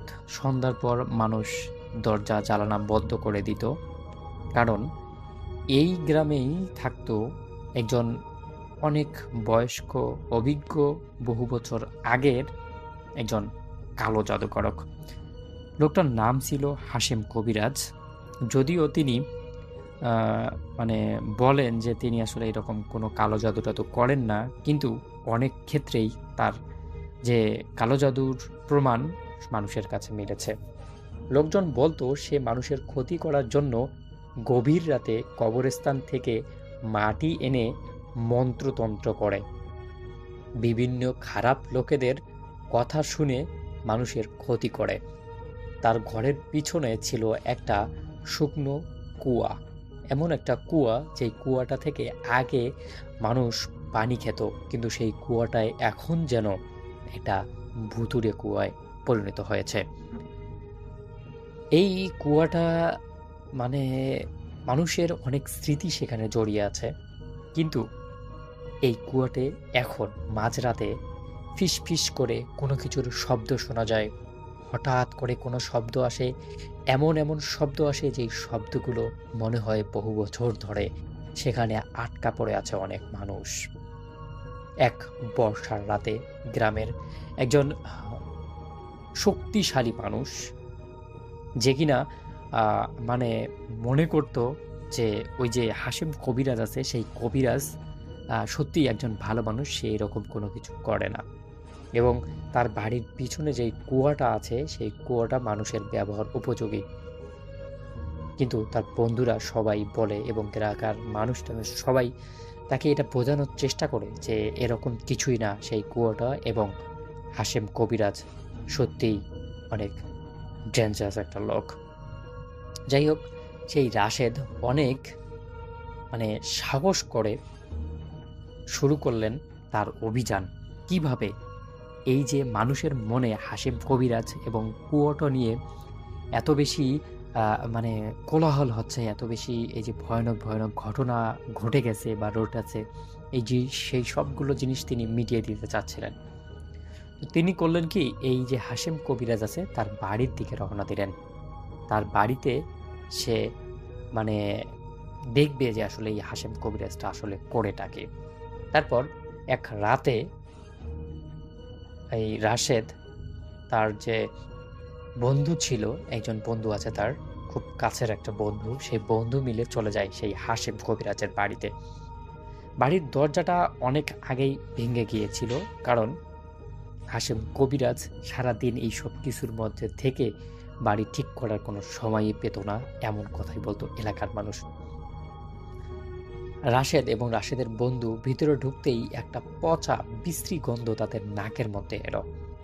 দেওয়ালে অদ্ভুত সব চিহ্ন আঁকা, যার মাঝে মাঝে লাল রং দিয়ে গোল করে চক্র তৈরি করা, এবং সেই মানুষগুলোকে স্পষ্টভাবে কিছুই দেখা যাচ্ছে না। তারপর রাশেদ দেখতে পেল যে মানে তার একটা বন্ধুর মূর্তি রাখা আছে সেই ঘরের একটা কোণে, কালা কাপড়ে মোড়া। কিন্তু সেটা কাছে গিয়ে দেখলো যে সেটা আসলে কোনো মানুষ না, সেটা একটা কালা কাপড় দিয়ে মোড়া একটা পুতুল। পুতুলটার গলায় মানুষের চুল পেঁচানো ছিল। সবাই এমন একটা মানে তারা দুজন এমন একটা অবস্থা তৈরি হলো, তারা দুজন এত বেশি ভয় পেয়ে গেল যে তাদের মনে হয় আজকে সত্যি সত্যিই খারাপ কিছু হবে। কিন্তু রাশেদ তার বন্ধুকে আশ্বাস দিল যে এখানে কোনো কিছুই হবে না, যদি কোনো কিছু হয় তাহলে সেটা আমার সাথে হবে, তোমার সাথে আমি কোনো কিছুই হতে দেব না। তারপর রাশেদ সাহস করে সেই পুতুলটা হাতে তুলে নিল। ঠিক তখনই এই যে হাশেম কবিরাজের বাড়ি যে ছিল, সেই বাড়ির সব জানালা দরজাগুলো নিজের থেকেই বন্ধ হয়ে গেল। শুরু হয়ে গেল প্রচণ্ড রকমের ঝড়। ভিতরে অন্ধকারের মধ্যে কারো ভারী নিঃশ্বাসের শব্দ শোনা যাচ্ছিল। রাশেদ বুঝতে পারল ঘরের এক কোণে কেউ দাঁড়িয়ে আছে। রাশেদের বন্ধু কোনো কথা না বলে চুপচাপ সেখানে দাঁড়িয়ে দেখল রাশেদ আসলে কি করবে এখন। হঠাৎ বিদ্যুৎ চমকানোর সঙ্গে সঙ্গে তারা দেখল একটা লম্বা কালো ছায়া, যার চোখ দুটো আগুনের মতো জ্বলজ্বল করে জ্বলছে, তার সামনে এসে দাঁড়িয়েছে। তারপর রাশেদের বন্ধু এবার সত্যি সত্যি অনেক ভয় পেয়ে চিৎকার করে দরজা ধাক্কাতে লাগলো, কিন্তু দরজা কোনোভাবেই খুলছে না। রাশেদ এবার বেশ চিন্তিত হয়ে যায়। যেই মানুষটা এত সাহসী ছিল, সেই মানুষটাও কেমন যেন ভীতু সাব্যস্ত হয়ে যাচ্ছে আস্তে আস্তে। কিন্তু কোনোভাবেই সে তার বন্ধুকে বুঝতে দিচ্ছে না যে সেও ভয় পেয়েছে। এরপর অবশ্য মানে তারা দুজন ওই যে তাদের হাতে যে পুতুলটা ছিল, সেই পুতুলটার মুখ থেকে শিশুর মতো কান্নার শব্দ বের হতে শুনল।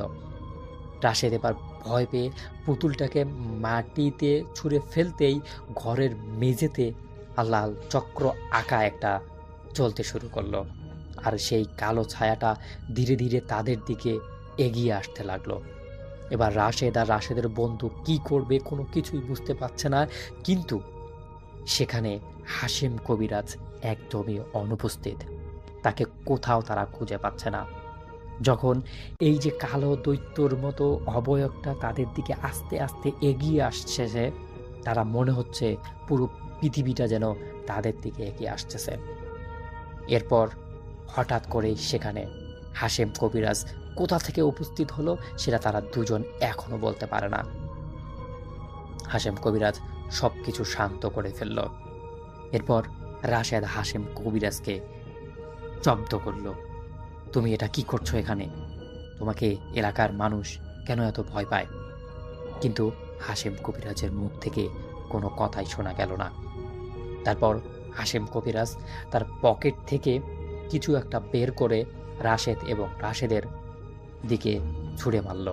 ছুঁড়ে মারার সাথে সাথেই রাশেদ এবং রাশেদের বন্ধু সেখানেই অজ্ঞান হয়ে পড়ে থাকল। পরদিন সকালে এলাকার লোকজন শুনতে পারল যে রাশেদের বাড়ি, রাশেদ আর রাশেদের বন্ধু নাকি খুঁজে পাওয়া যাচ্ছে না। কিন্তু তারা তো জানে যে রাশেদ এবং রাশেদের বন্ধু কোথায় আছে। তারা আর অপেক্ষা না করে সরাসরি চলে গেল সেই হাশেম কবিরাজের স্থানে। সেখানে গিয়ে তারা রাশেদ এবং রাশেদের বন্ধুকে অজ্ঞান অবস্থায় পায়, কিন্তু হাশেম কবিরাজকে আর কোথাও দেখতে পাওয়া যায় না।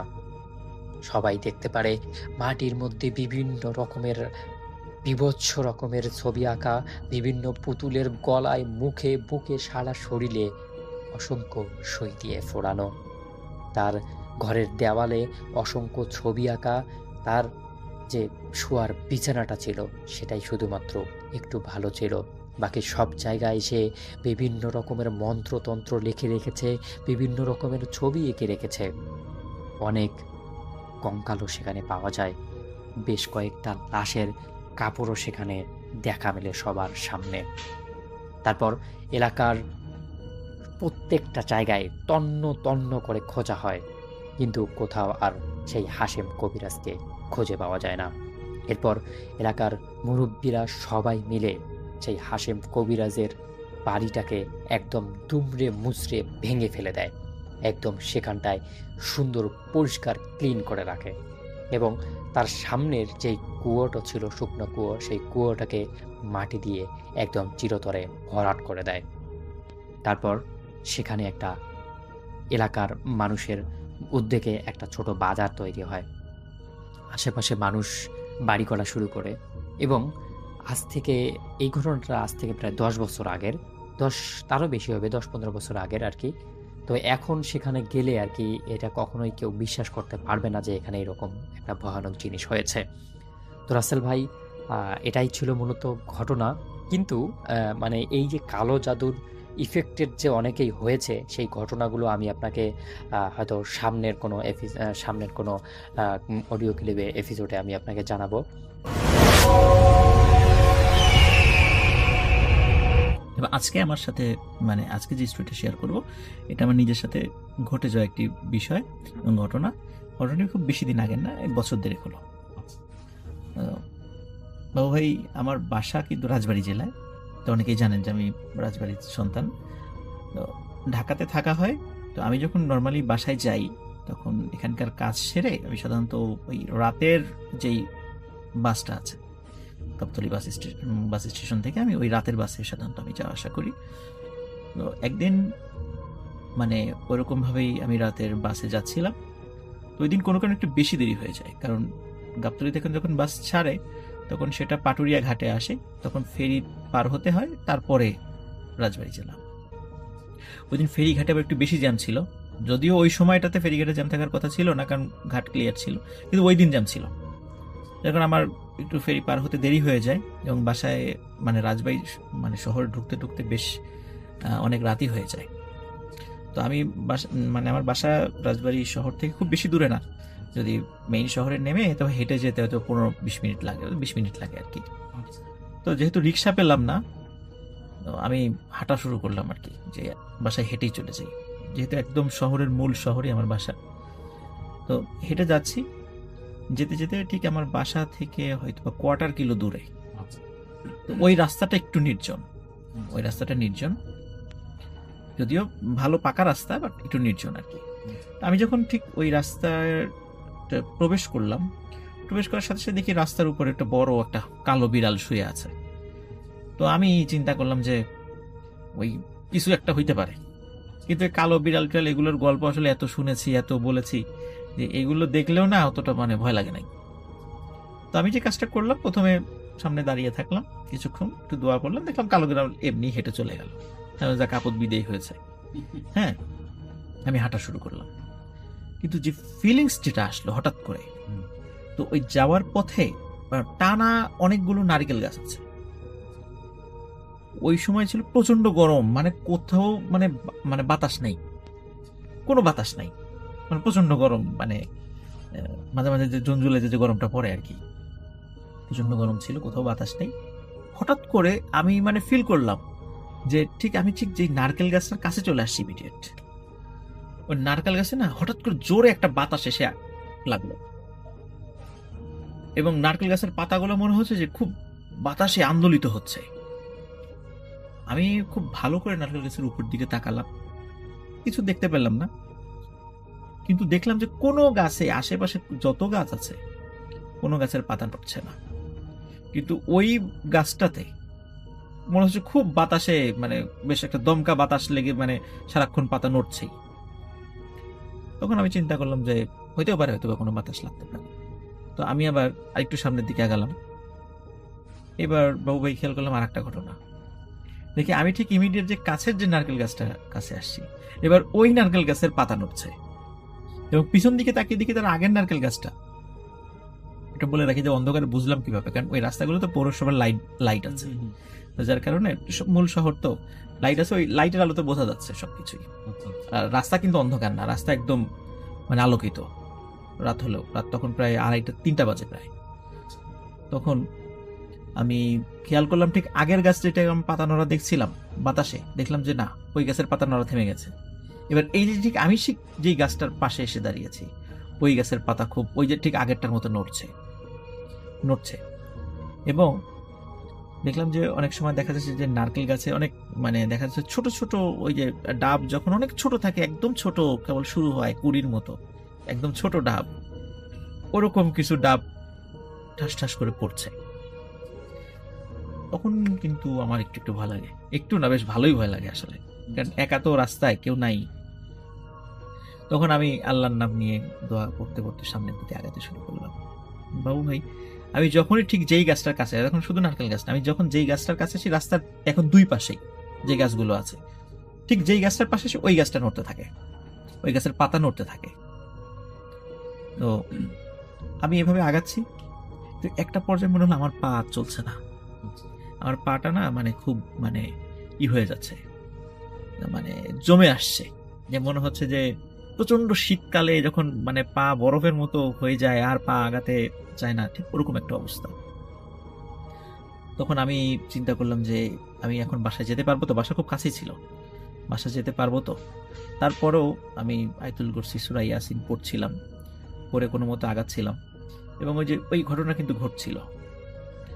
তো তখন মানে আমি সাধারণত যেটা হয় আর কি, বাসায় আসার আগে, আমি বাসায় না ঢোকা পর্যন্ত, মানে যখন আমার আব্বা আম্মা শুনে যে আমি আসছি, তখন ওরা জেগে থাকে। বাসায় আসার পরে তখন হয়তো বা আম্মা আমাকে খাওয়া দাওয়া করিয়ে তখন সবাই ঘুমায় আর কি।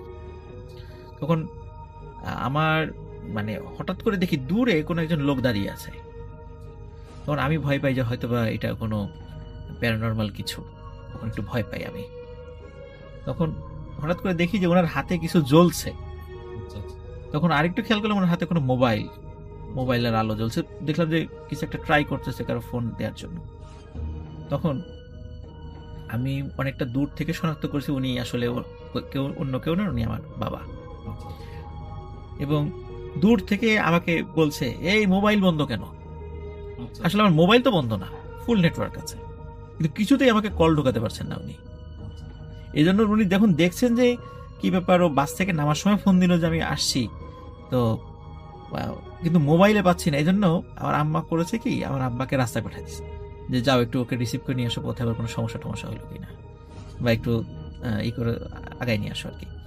তখন আব্বা কি সামনে চলে আসছিলেন, এবং আব্বাও ওটা দেখেছে যে ঠিক আমরা ওই গাছগুলো নড়ছে, এবং যখন আমি যত বাসার কাছে আসছি গাছগুলো তত বেশি নড়ে, এবং সাধারণত বাতাস যখন মুভ করে এক জায়গা থেকে আরেক জায়গায় যায়, আমরা কিন্তু ফিল করি যে বাতাস এখান থেকে এখানে লাগে, এবং এটা স্পষ্টভাবে আমি ফিল করছিলাম যে এইবার বাতাসটা এই গাছ থেকে এই গাছে লাগলো, এই গাছ থেকে এই গাছে লাগছে। এইভাবে করতে করতে ঠিক আমি যখন বাসার ভেতরে এটা অ্যাজ ইফ যে গাছ থেকে গাছে কিছু লাফিয়ে যাচ্ছে। জি জি জি, হ্যাঁ এক্স্যাক্টলি সেটাই। তো আমি যখন একদম বাসার গেট দিয়ে ঢুকবো, তখন আমার আব্বাও দেখলেন আমার সাথে, আমি দেখাচ্ছিলাম এই যে দেখেন আব্বা, এই যে গাছগুলো কিভাবে নড়ছে। তো উনিও ফেস করতেছিলেন। আমাদের বাসার পাশে আবার ছোট্ট একটা বাঁশঝাড় আছে, একদম ছোট্ট বাঁশঝাড়, ওই দেখলেন বাঁশগুলো আরো বেশি নড়ছে। তখন আমার আব্বু নর্মালি মানে জেনারেল এডুকেটেড, তো উনি এগুলো আসলে অতটা মানে বিশ্বাস করেন না, কিন্তু ওই দিন উনি দেখেছিলেন যে কোনো গাছ নড়ছে না, প্রচন্ড গরম, অথচ সারাদিনে কোনো বাতাস নাই, স্টিল গায়েও কোনো বাতাস লাগছে না, অথচ বাতাসে গাছ নড়ছে। আসলে ওটা কি গাছ নড়ছে না কেউ ঝাঁকাচ্ছে সেটা মানে বোঝা কষ্ট। তখন উনি বললেন যে তাড়াতাড়ি বাসায় ঢুকে যাও। তখন আমরা দুইজন তাড়াতাড়ি বাসায় ঢুকে গেলাম, এবং বাসায় ঢোকার পরেও মানে টিনের চালে মনে হলো ধক করে যদি কিছু এসে বসে, বা টিনের চালের উপর কেউ যদি হাঁটে শব্দ হয় এরকম। তখন মানে চিন্তা করলাম যে মানে বেশ হয়তো আল্লাহর অশেষ রহমত ছিল, কোনো কারণে ক্ষতি হয়নি, যেটা বাসায় ঢুকে গেলাম। পরবর্তীতে আমি তো আমার ফার্স্ট এডুকেশনাল ব্যাকগ্রাউন্ড আসলে মাদ্রাসা ছিল। তখন আমি নর্মালি এলাকাতে গেলে আমার যে ওস্তাদ যারা আছেন তাদের সাথে দেখা করি, তো আমি পরে যাই তাদের সাথে কথা বললাম যে এই বিষয় হয়েছে। তখন মানে আমি আসলে বাবু ভাই জানতাম না ওই দিনটা ছিল আসলে অমাবস্যার রাত। মানে বলো যে গতকালকে তো আসলে অমাবস্যা ছিল, সাধারণত এই রাতগুলোতে দুষ্টু জিনেরা মানে ওত পেতে থাকে মানুষকে বিভিন্নভাবে ডিস্টার্ব করার জন্য। তো তুমি তো মানে ওই সময় রাস্তায় কেউ ছিল না, তুমি পড়ে গেছো আর কি ওই সময়, যার কারণে ওরা চেষ্টা করেছিল কিন্তু পারেনি, কোনো বড় ধরনের কোনো ক্ষতি করতে পারেনি। তো এই জন্য আল্লাহর অশেষ রহমত আর কি। তারপর বললাম যে আব্বু এগিয়ে আসছিল ওই সময়টাতে, আর বললাম যে বাবু ভাই যে মোবাইল আমার খোলা, সবকিছু আছে, মানে নেটওয়ার্ক আছে, এভরিথিং সবকিছু, কিন্তু আব্বু কিছুতেই মানে কল ঢোকাতে পারছিল আমার ফোনে। এটা আমি মানে অদ্ভুত ব্যাপার। এটা হতে পারে ব্যাখ্যা দিতে পারেন টেকনোলজিক্যাল এরকম প্রবলেম থাকে, মোবাইল খোলা থাকার পরও কল ঢোকে না, হতে পারে। কিন্তু মানে আবার ঠিক বাসায় যখন আমার আব্বু পাশে, পাশে থেকে আমি আমি বলছি, আমার আব্বু বলছে কি ওর মোবাইল বন্ধ কেন, বলো এই যে মোবাইল তো খোল, আমি তাকে দেখালে মোবাইল, তো বলে এই যে আমি কল ঢোকাচ্ছি। সত্যি বাবু ভাই, আমি আব্বুর ফোন থেকে আমার ফোনে ফোন দিলাম, বলে দুঃখিত এই নাম্বারটি তো সংযোগ দেওয়া সম্ভব না। মানে ফোন নর্মালি বন্ধ থাকলে যেটা বলে, এমনি তো নেটওয়ার্ক না থাকলে অনেকক্ষণ পরে বলে, কিন্তু সাথে সাথে বলছে যে ফোন বন্ধ, আমার ফোন খোলা। এবং বাসায় ঢোকার পরে আমি আবার কৌতূহলী আবার ফোন থেকে ফোন দিলাম, সাথে সাথে ফোনে কল ঢুকেছে। এইটা রিসেন্টলি, মানে রিসেন্টলি বলতে প্রায় বছর দেড়েক আগের এই ঘটনাটা। বলবো বলবো করেও আসলে মানে শেয়ারটা করা হয়নি।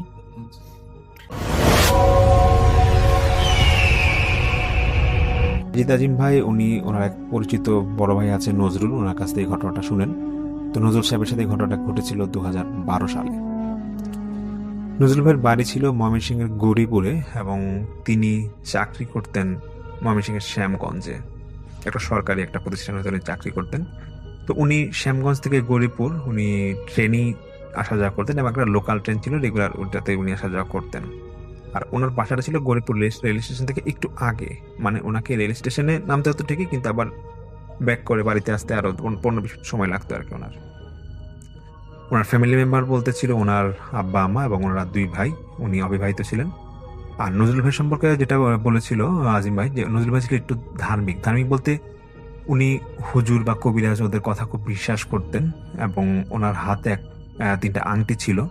একটা আংটিতে একটা সূরা লেখা ছিল, একটা আংটিতে, আর বাকি 2টা আংটি ছিল একটা হুজুরের দেওয়া। উনি পাথর, যে মানে অনেক পাথর থাকে না যে এগুলো বিশ্বাস করে অনেকে দেখা যায়, যদি এটা ইসলামিক মাইন্ডে এটা আসলে আমরা অনেকে বিশ্বাস করি, তো এরকম হুজুর ওনাকে 2টা পাথর দিয়েছিল এবং বলছিল যে এগুলো সবসময় পড়া থাকলে কখনো খারাপ কিছু নাকি আসর করবে না এবং ওনার মানে চাকরি বা যেটাই হোক মানে জীবন মানে ফ্যামিলিগতভাবে উনি খুব হ্যাপি থাকবে আর কি। তো যাই হোক, যেদিনই ঘটনাটা ঘটে মানে সূত্রপাত ঘটে সেদিনই ঘটনা বলছি।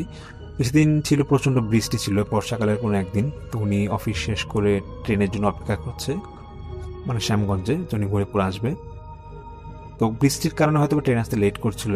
তো একটা লোকাল ট্রেন অনেকক্ষণ পর আসে, তখন নাকি প্রায় 7টা বেজে যায় ট্রেনটা স্টেশনে ঢুকতে এবং উনি প্রায় অনেক স্লো ট্রেনটা চলতেছিল, প্রায় আধা ঘন্টা কি 1 ঘন্টা পর গিয়ে উনি গৌরীপুরের অনেক আগে গিয়ে ট্রেনটা মানে ট্রেনের ওইখানে মানে ট্রেনটা থেমে যায়, মানে ওইখানে উনি তখন স্টেশনে পৌঁছায় নেই গৌরীপুরে। তো যখন ট্রেনটা থেমে যায় গৌরীপুরের বেশ আগেই ছিল, তো নজরুল ভাই ভাবতে এত রাত হয়ে গেল, এখন গ্রামের রাত, তখন দেখা যায় প্রায় 9টা বা 9:30 এরকম হবে। তো উনি ভাবতেছি স্টেশন থেকে একটু ঘোরাঘুরি বৃষ্টি ছিল, ভাবতেছিলেন কয়েকজন নেমে দেখি আসলে ট্রেনটা থেমে গেল অনেকক্ষণ ধরে, আর যদি ট্রেন থেমেই থাকে কেন থামলো, এটা কৌতূহলবশত ওনারা প্রায় 8-10 জন এরকম ট্রেনের বগি থেকে নামে এবং দেখতে দেখতে না হাঁটতে হাঁটতে একটু ইঞ্জিনের কাছাকাছি যায়। তো ড্রাইভার উনিও নেমে গেছে, ট্রেনের ড্রাইভার, উনি বলতেছে যে সামনে মনে কোনো একটা লোক মারা গেছে, চলেন আমরা কয়েকদিন মিলে যাই দেখি, হয়তো সুইসাইডাল কেস হবে, দেখি চলেন যাই। তো নজরুল ভাই উনি যায়, উনি গিয়ে দেখতেছে যে একটা লুঙ্গি পরা একটা লোক এবং দেখে মনে হচ্ছিল যে মানে সে মাত্র বাজার থেকে আসছে এরকম। লোকটার মানে ডেড বডির পাশেই বাজারের ব্যাগ ছিল আর লোকটা লুঙ্গি পরা গেঞ্জি পরা গোলগলা গেঞ্জি পরা ছিল এবং ওনার হাত পা এমনভাবে মচড়ানো অবস্থায় ছিল, মানে হাতগুলা বা পাগুলা উল্টানো অবস্থায় এবং মচড়ানো অবস্থায় ছিল। নজরুল ভাই যেটা বলে যে দেখে মনে হচ্ছিল কি ওনাকে খুন করে ফেলছে। তো তখন ইঞ্জিনের মানে ইঞ্জিন তো অন করে ড্রাইভার, সে বলতেছে যে দেখেন আমি ট্রেন এটা ছাড়তে পারবো না, এখন আমরা স্টেশনের কর্তৃপক্ষকে জানাই, ওনারা ডিসিশন দিয়ে ক্লাস সরাক, তারপর আমরা এখান থেকে নড়বো। তো ওই সেটা বলার পর নজরুল ভাবতেছে যে এখান থেকে ওনার বাড়িতে হেঁটে গেলে হয়তো 10-15 মিনিট সময় লাগবে। তো উনি হেঁটেই ভাবে যে আমি হেঁটে রওনা দিই, আর কখন কি ট্রেন সরবে বা ছাড়বে বা লাশ কখন সরবে এটা দেখা যাক। তো উনি এরকম একাই হাঁটা শুরু করেন। তো উনি নাকি যখন হাঁটা শুরু করবে ওনার সাথে যে লোকগুলো ছিল ওনার তো চলেই গেছে। ঠিক 2টা মিনিট মানে হাঁটার পর লাশটা থেকে মানে লাশটা পিছিয়ে ছিল, তো ঠিক 2 মিনিট হাঁটার পরে উনি দেখতেছে যে একটা বিড়াল মরা অবস্থায় পড়ে আছে এবং বিড়ালটাকে মনে হচ্ছে অনেক মানে বেধড়ক মার দিয়ে মারা হয়েছে এবং তারপর এই বিড়ালটা মানে মারা গেছে হয়তো বা। তুমি একটা জিনিস দেখতেছি যে বিড়ালের যে মাথার অংশটার অর্ধেক এটা রেল লাইনের থেকে একটু সাইডে এসে পড়ে আছে এবং নজরুলের পায়ের সামনে যখন এটা আসে একটু পায়ের সামনে আসতে একটু হঠাৎ করে দেখে আচমকা ভয় পেয়ে যায়। তো উনিটা ডান পা দিয়ে লাথি মেরে সরা দেয় এবং উনি একটু তাড়াহুড়া করে হেঁটে ওনার বাড়ির দিকে রওনা দিয়ে চলে যায়।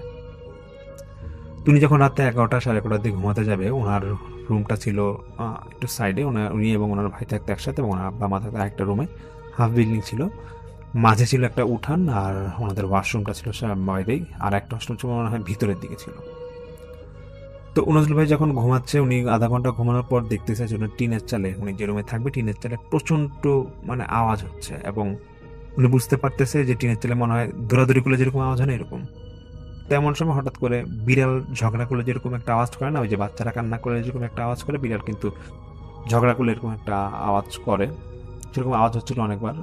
তো এরকম হওয়ার পর নজরুল ভাই ওনার ভাইকে ডাকতেছে যে একটু উঠ, চল বাইরে যাই, বাইরে গিয়ে ওই টিনের চালে মানে বিড়াল উঠছে, একটু সরাই দিই, খুব ঘুমাইতে পারতেছে না, খুব সমস্যা হচ্ছে।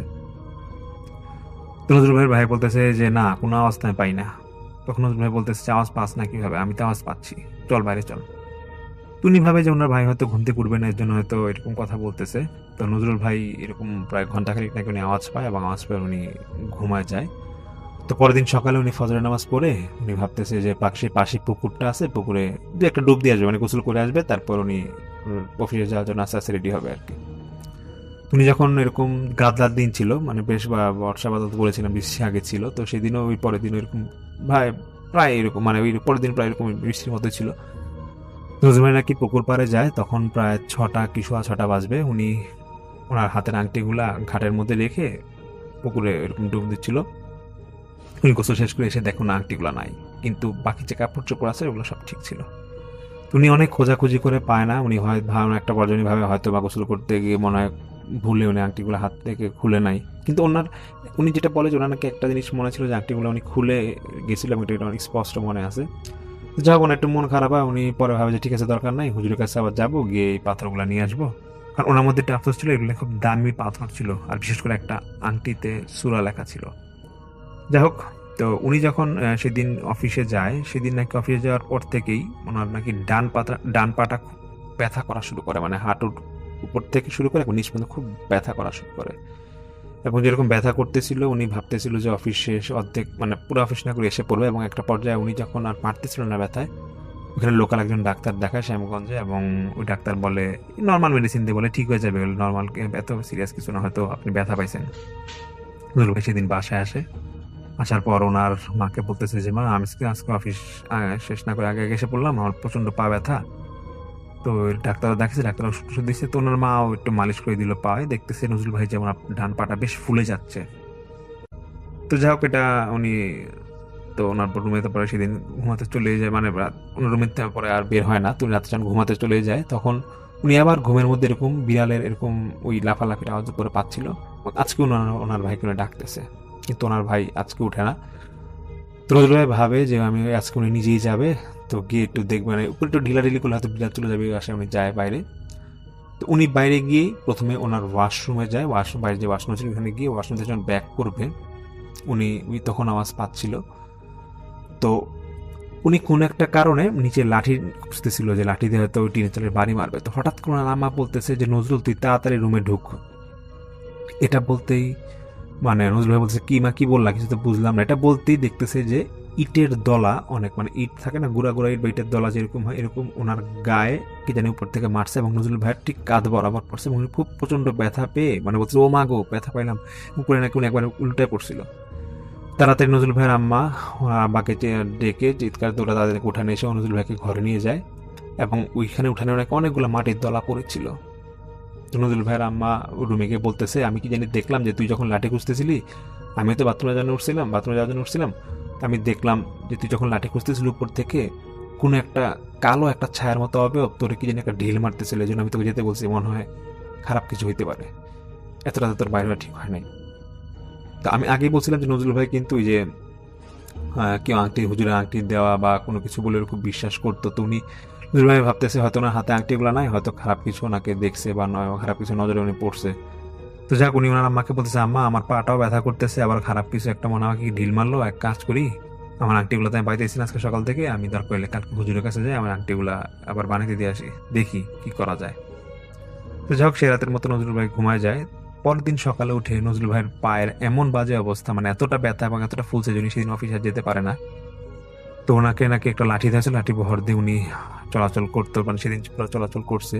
তো সেদিন এশার ওয়াক্তে উনি নামাজে বসি নামাজ পড়ে। তো নামাজ পড়ার পরে উনি কোনো একটা কারণে হয়তো একটু উঠানের দিকে যাবে, তো উঠানের দিকে যখন উনি যাবে কোনো একটা কারণে লাঠি ভরতে যাচ্ছিল, তো উনি একটা ভয়েস, মানে চিকন ভয়েস ওনাকে ডাকতেছে, বলতেছে যে নজরুল একটু এদিকে আয়, এদিকে আয়, একটু দেখা যা। তো ওনার একটু মানে উনি মানে এই ভয়েসটা অনেক পরিচিত লাগে, উনি মনে করছে যে পাশের বাড়িতে মনে কোনো বন্ধু এসে তো ডাকতেছে। তো নজরুল ভাই বলতেছে কে? দেলোয়ার। তো দেলোয়ার ছিল পাশের বাসার ওনার বন্ধুর নাম আর কি। তো ওই ভয়েসটা বলছে হ্যাঁ হ্যাঁ হ্যাঁ আয় আয় আয়, এটা বলতেছে। এটা বলার পর নাকি নজরুল ভাই একটু একটু হালকা ছায়, মানে ওনার উঠান থেকে একটু সাইডে একটু আলো কম, ওখানে যেতেই উনি নাকি ওনার কোনো সেন্স নাকি তখন কাজ করতেছিল, উনি দেখতেছে যে ওনার পা বরাবর 2-3 জন একসাথে মনে হচ্ছে যে লাথি মারতেছে। এবং আজকে ওনার মা দেখে চিৎকার করে বলতেছে যে নজরুলকে মানে তাড়াতাড়ি নিয়ে আসো ঘরে। এটা বলতেই নাকি ওনার ভাই ওনার মাকে তাড়াতাড়ি মানে ওই উঠানে যে লাইটগুলো আছে বাকি লাইটগুলো জ্বালাই দিয়ে তাড়াতাড়ি ওনাকে উঠানে নিয়ে আসতেছে, এবং দেখতে নজরুল ভাই খুব চিৎকার করতেছিল ব্যথা, মা আমার পাটা শেষ করে দিল। তখন ওনার মা বলতেছে যে বাবা আমি আজকেও দেখলাম সেই কালো ছায়ার মতো কিছু একটা, 2-3 জন এরকম তোকে তোকে মানে ধরে রাখছে, কিন্তু কে এটা কে বলতে পারবো না। নজরুল ভাই দেখতেছে ওনার পাটা লাল, ডান দিকের পাটা বেশ লাল হয়ে আছে এবং ফুলে আছে, এবং মনে হচ্ছে যে উনি যেটা বলতেছিল যে সুই ফুটাইলে মানে এখন রক্ত বেরোবে, এরকম মানে এরকম টকটকা লাল হয়েছিল পাটা এবং প্রচন্ড ফুলে গেছে। তো ওনার আম্মা বলতেছে এক কাজ কর, সকালে ডাক্তার কাছে যাই, দেখি কি সমস্যা, আর বাইরেটা কি ঘটলো কিছু তো বুঝলাম না। নজরুল ভাই বলে যে না আমি ডাক্তার কাছে যাবো না, আমি সেই হুজুরকে হুজুরকে ডাকার ব্যবস্থা করো কালকে। সেই হুজুরকে ডাকা হয়, হুজুরকে পুরোটা ঘটনা নজরুল ভাই বলে যে দেখেন আমি এরকম পা ব্যথা ফিল করতেছি, আমার এরকম বলে যে উপর থেকে এরকম মাটি ঢিল মারছে আমাকে, সেদিনও গতকাল এরকম এই কাজটা করছে যে উঠানে এরকম পা কি জানি মারলো। তো হুজুর বলতেছে যে এক কাজ করি, আমি আগে আপনাকে কিছু জিনিস দিব, এটা আপনি একটু দেখেন এবং আপনাকে জানাবেন কি হয়, তারপর আমি এটার পরে কি করা যায় আপনাকে জানাবো। তখন সেই হুজুর যেটা করে যে উনি কয়েকটা আরবি আয়াত লিখে দেয় এবং নজরুল ভাইকে বলে যে আপনি এই আয়াতটা 101 বার পড়বেন আজকে রাতে ঘুমানোর আগে, এবং ছোট আয়াত দিয়ে দেয় 101 বার পড়বেন, এবং আপনি স্বপ্নে কিছু দেখেন নাকি জানাবেন, এবং কি দেখেন আমাকে একটু বলবেন। তো আমি এরকম কালকে আসবো, আসার পর আপনার দেখা যাক কি করা যায়। তো নজরুল ভাই উনি এরকম আয়াত করে ঘুম দেয় এবং উনি স্বপ্ন নাকি দেখে, একটা বাজে স্বপ্ন দেখে, উনি দেখে যে ওনার মানে কয়েকজন লোক ওনার দিকে আসছে এবং ওনার ডান পাটা কিছু একটা দিকে কেটে নিয়ে যাবে, এরকম ওনার কাছে এরকম পাটা চাচ্ছিল বারবার যে তোর পাটা দিয়ে দে, এবং পা কাটার জন্য এরকম একটা নিয়ে আসছিল, বউটি বা ধারালো কিছু নিয়ে আসছিল যে পাটা কাটে ফেলবে ডান পাটা। নজরুল ভাই নাকি তখন চেহারাগুলো অস্পষ্ট কিছু দেখতে পারতেছিল না, এবং উনি ফিল করতেছে যেগুলো কালো ছায়া, মানে কালো এবং কোনো চেহারা দেখা যায় না, এরা কয়েকজন ছিল একসাথে। তখন পরের দিন হুজুরকে জানানো হয়, হুজুর বলে নজরুল ভাইকে যে দেখেন আপনি যে স্বপ্নটা দেখছেন তার মানে আপনার উপর কোনো বদ জিন আসর করছে, তো আজকে আমি সন্ধ্যার পরে এরকম আপনি যে রুমে থাকেন সেই রুমে আমি এই বদ জিনকে হাজির করব, তো আপনি আপনার আব্বা আমা আপনার ভাই থাকেন, আর বাইরে কাউকে কোনো খবর দিবেন না, আর কোনো ভয় পাওয়ার কিছু নাই, কোনো সমস্যা হবে না। তো সেই হুজুর সেদিন ওনার যে সাগরেদ ছিল সেই সাগরেদকে নিয়ে আসে। তো আসার পরে এরকম জিনকে যখন ডাকবে, অনেকবার নাকি জিনকে ডাকা হচ্ছিল এবং বিভিন্ন চালান দিয়ে পাটি চালান বা যেটা চালান দিয়ে জিনকে আনা হচ্ছিল, কিন্তু জিন আসতেছিল না ঘরের মধ্যে। তো নজরুল ভাই যখন এরকম আসতেছে না তখন হুজুর বলতেছে যে রুমে কিছু একটা সমস্যা আছে বা কিছু একটা আছে সম্ভবত, যেন ওই জিনটা আসতেছে না। তখন হুজুর বলে ওঠে যে আপনার রুমে কি কোনো কোরআন শরীফ বা কোনো আরবি লেখা আছে? তখন নজরুল ভাই বলে যে হ্যাঁ আমার একটা কোরআন শরীফ আছে। তখন সে হুজুর বলতেছে দেখেন কোরআন শরীফ তো পবিত্র জিনিস, আর এই জিনটা তো বদ জিন, আর সেটা মুসলিম জিন না, এটা ও কোনো ধর্মে বিশ্বাস করে না, এবার খুব খারাপ জিন। এই জিনটা এই কোরআন শরীফ থাকার কারণে আসতে পারতেছে না, আপনি কোরআন শরীফটা সরাই ফেলেন, দেখবেন জিনটা আসবে আর ভয় পাওয়ার কিছু নাই। তো সেই সাগরেদকে সেই হুজুর বলেছে যে তোমার উপরে আসার করে জিনটা আসবে, তুমিও এটা সতর্ক থেকো। যাই হোক এরকম কোরআন শরীফ সরাই ফেলে এবং জিনটাকে এরকম হাজির করা হয় এবং সোনার সাগরেদের উপর জিনটা ভর করে। তো সেই জিন বলতেছে মানে আমি ওটা মেরে ফেলবো, আসার পরে বলতেছে আমি ওর পা কাটা ফেলবো। তো নজরুল ভাই যখন এটা শুনতেছিল তখন সে হুজুর বলতেছে যে কেন পা কাটবি, কেন কি করছে ও? তো সেই জিনকে অনেক বলার পর জিন বলে আমি বলবো না, আমি ওর পা কাটা ফেলবো, এটাই আমার লাগবে, ওর পা আমার লাগবে। তখন সেই জিনটা নাকি বলতেছিল নজরুল ভাইকে মানে তুই তোর পা দে, যদি পাটা দিয়ে আমি পাটা কাটা নিয়ে যাইগা, তোর আর কোনো ক্ষতি করবো না। তো এরকম যখন বারবার বলতেছিল তখন সেই হুজুর নাকি জিনকে খুব জোরে একটা ধমক দিয়ে বলতেছে যে তোরে কিন্তু আমি মিনিটেই শেষ করে ফেলতে পারি, তুই সত্যি সত্যি বল তুই কেন এই লোকটার পিছে লাগছিস।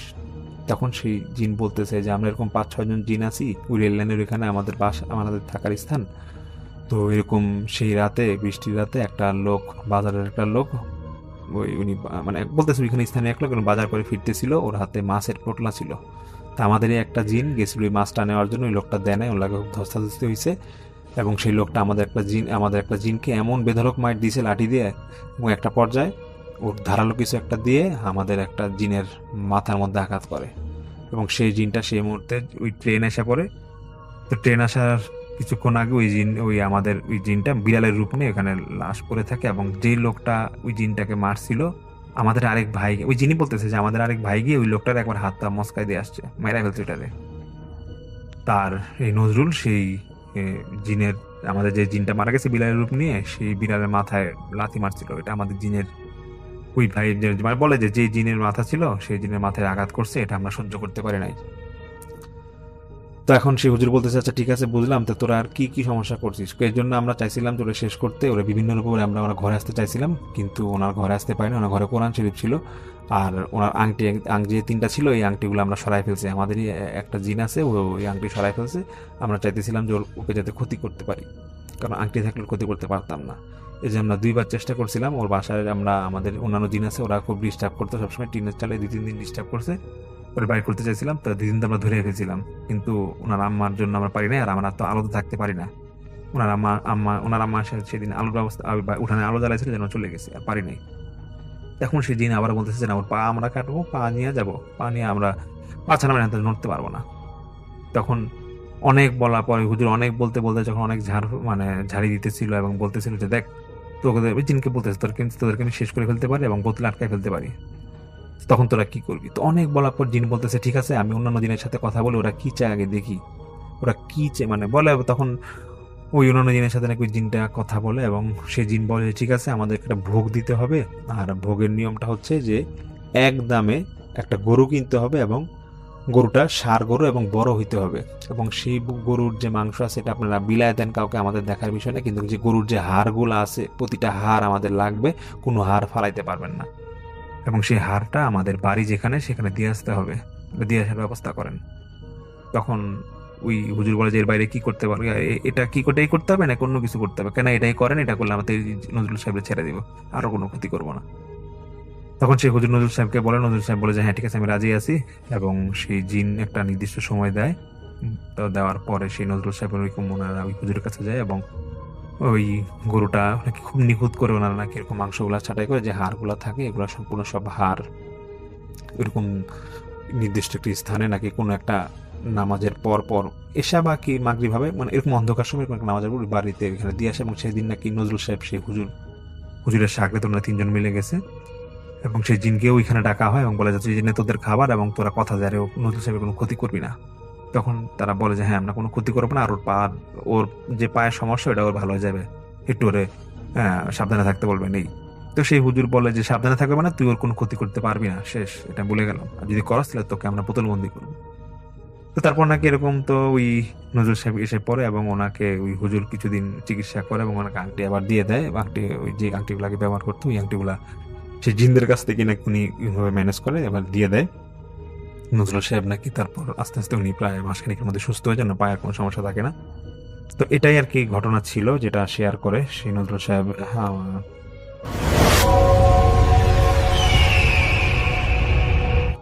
আসসালামু আলাইকুম প্রিয় লিসেনার্স, এতক্ষণ থেকে আপনাদেরকে অনেকগুলো ভয়ানক ঘটনা আমি শোনানোর চেষ্টা করেছি। এই ঘটনাগুলোর মধ্য থেকে কোন ঘটনাটি আপনার কাছে সব থেকে বেশি ভয়ানক বলে মনে হয়েছে সেটা কিন্তু জানিয়ে যাবেন। ঘটনাগুলো ছিল আছে রাসেল ভাই, আছে আব্দুল ভাই, ডক্টর আলিফ, বাবু ভাই এবং আমি নিজেও কিন্তু কয়েকটি ঘটনা আপনার সঙ্গে শেয়ার করেছি। এই ঘটনাগুলো মানে আপনার কাছে কেমন লাগলো, আপনাদের এক্সপিরিয়েন্স জানাবেন অবশ্যই। আর কোন ঘটনাগুলো আপনারা বেশি শুনতে চান, গ্রামের ঘটনা, অ্যাম্বুলেন্সের ঘটনা, নাকি অন্য কোনো ঘটনা আপনারা শুনতে চান, সেটা কিন্তু জানিয়ে যেতে পারেন। আমরা আপনাদের চাহিদা অনুযায়ী ঘটনাগুলো সিলেক্টেড করে দেওয়ার চেষ্টা করব। দর্শক যারা এখন পর্যন্ত আমাদের এই ভিডিওটি দেখতেছেন কিন্তু চ্যানেলকে সাবস্ক্রাইব করে রাখেননি, তাদের কাছে আহ্বান জানাবো অবশ্যই আমাদের চ্যানেলটি সাবস্ক্রাইব করবেন, পাশে আসা বেল আইকনটি আর যারা এরকম ঘটনাগুলো পছন্দ করে আপনাদের বন্ধু পরিবারের সদস্য তাদের কাছে আমাদের এই চ্যানেলটি শেয়ার করবেন, আমাদের ভিডিওগুলো শেয়ার করবেন। আর আপনারা যারা যারা এরকম ভয়ানক ঘটনাগুলো পছন্দ করেন তারা কিন্তু অবশ্যই আমাদের চ্যানেলটি ভিজিট করে আসবেন। আমাদের চ্যানেলের প্রত্যেকটা ঘটনা বাছাই করে সেরা ঘটনা। আর অবশ্যই চ্যানেলটি সাবস্ক্রাইব করে বেল আইকনটি অন করে রাখবেন, কারণ আমরা প্রতি রাত্র 10টার সময় এইরকম ভয়ানক ভিডিওগুলো আপলোড করে থাকি। তো অবশ্যই আপনারা আমাদের সাপোর্ট করবেন এবং আপনাদের ঘটনাতে আমার জন্য আমরা কিন্তু সর্বদাই প্রস্তুত। তো দর্শক, শেষ করছি আমাদের আজকের এপিসোড। সবাই ভালো থাকবেন, সুস্থ থাকবেন, আপনাদের সবার মঙ্গল এবং সুস্বাস্থ্য কামনা করে শেষ করছি আমাদের আজকের এই এপিসোড।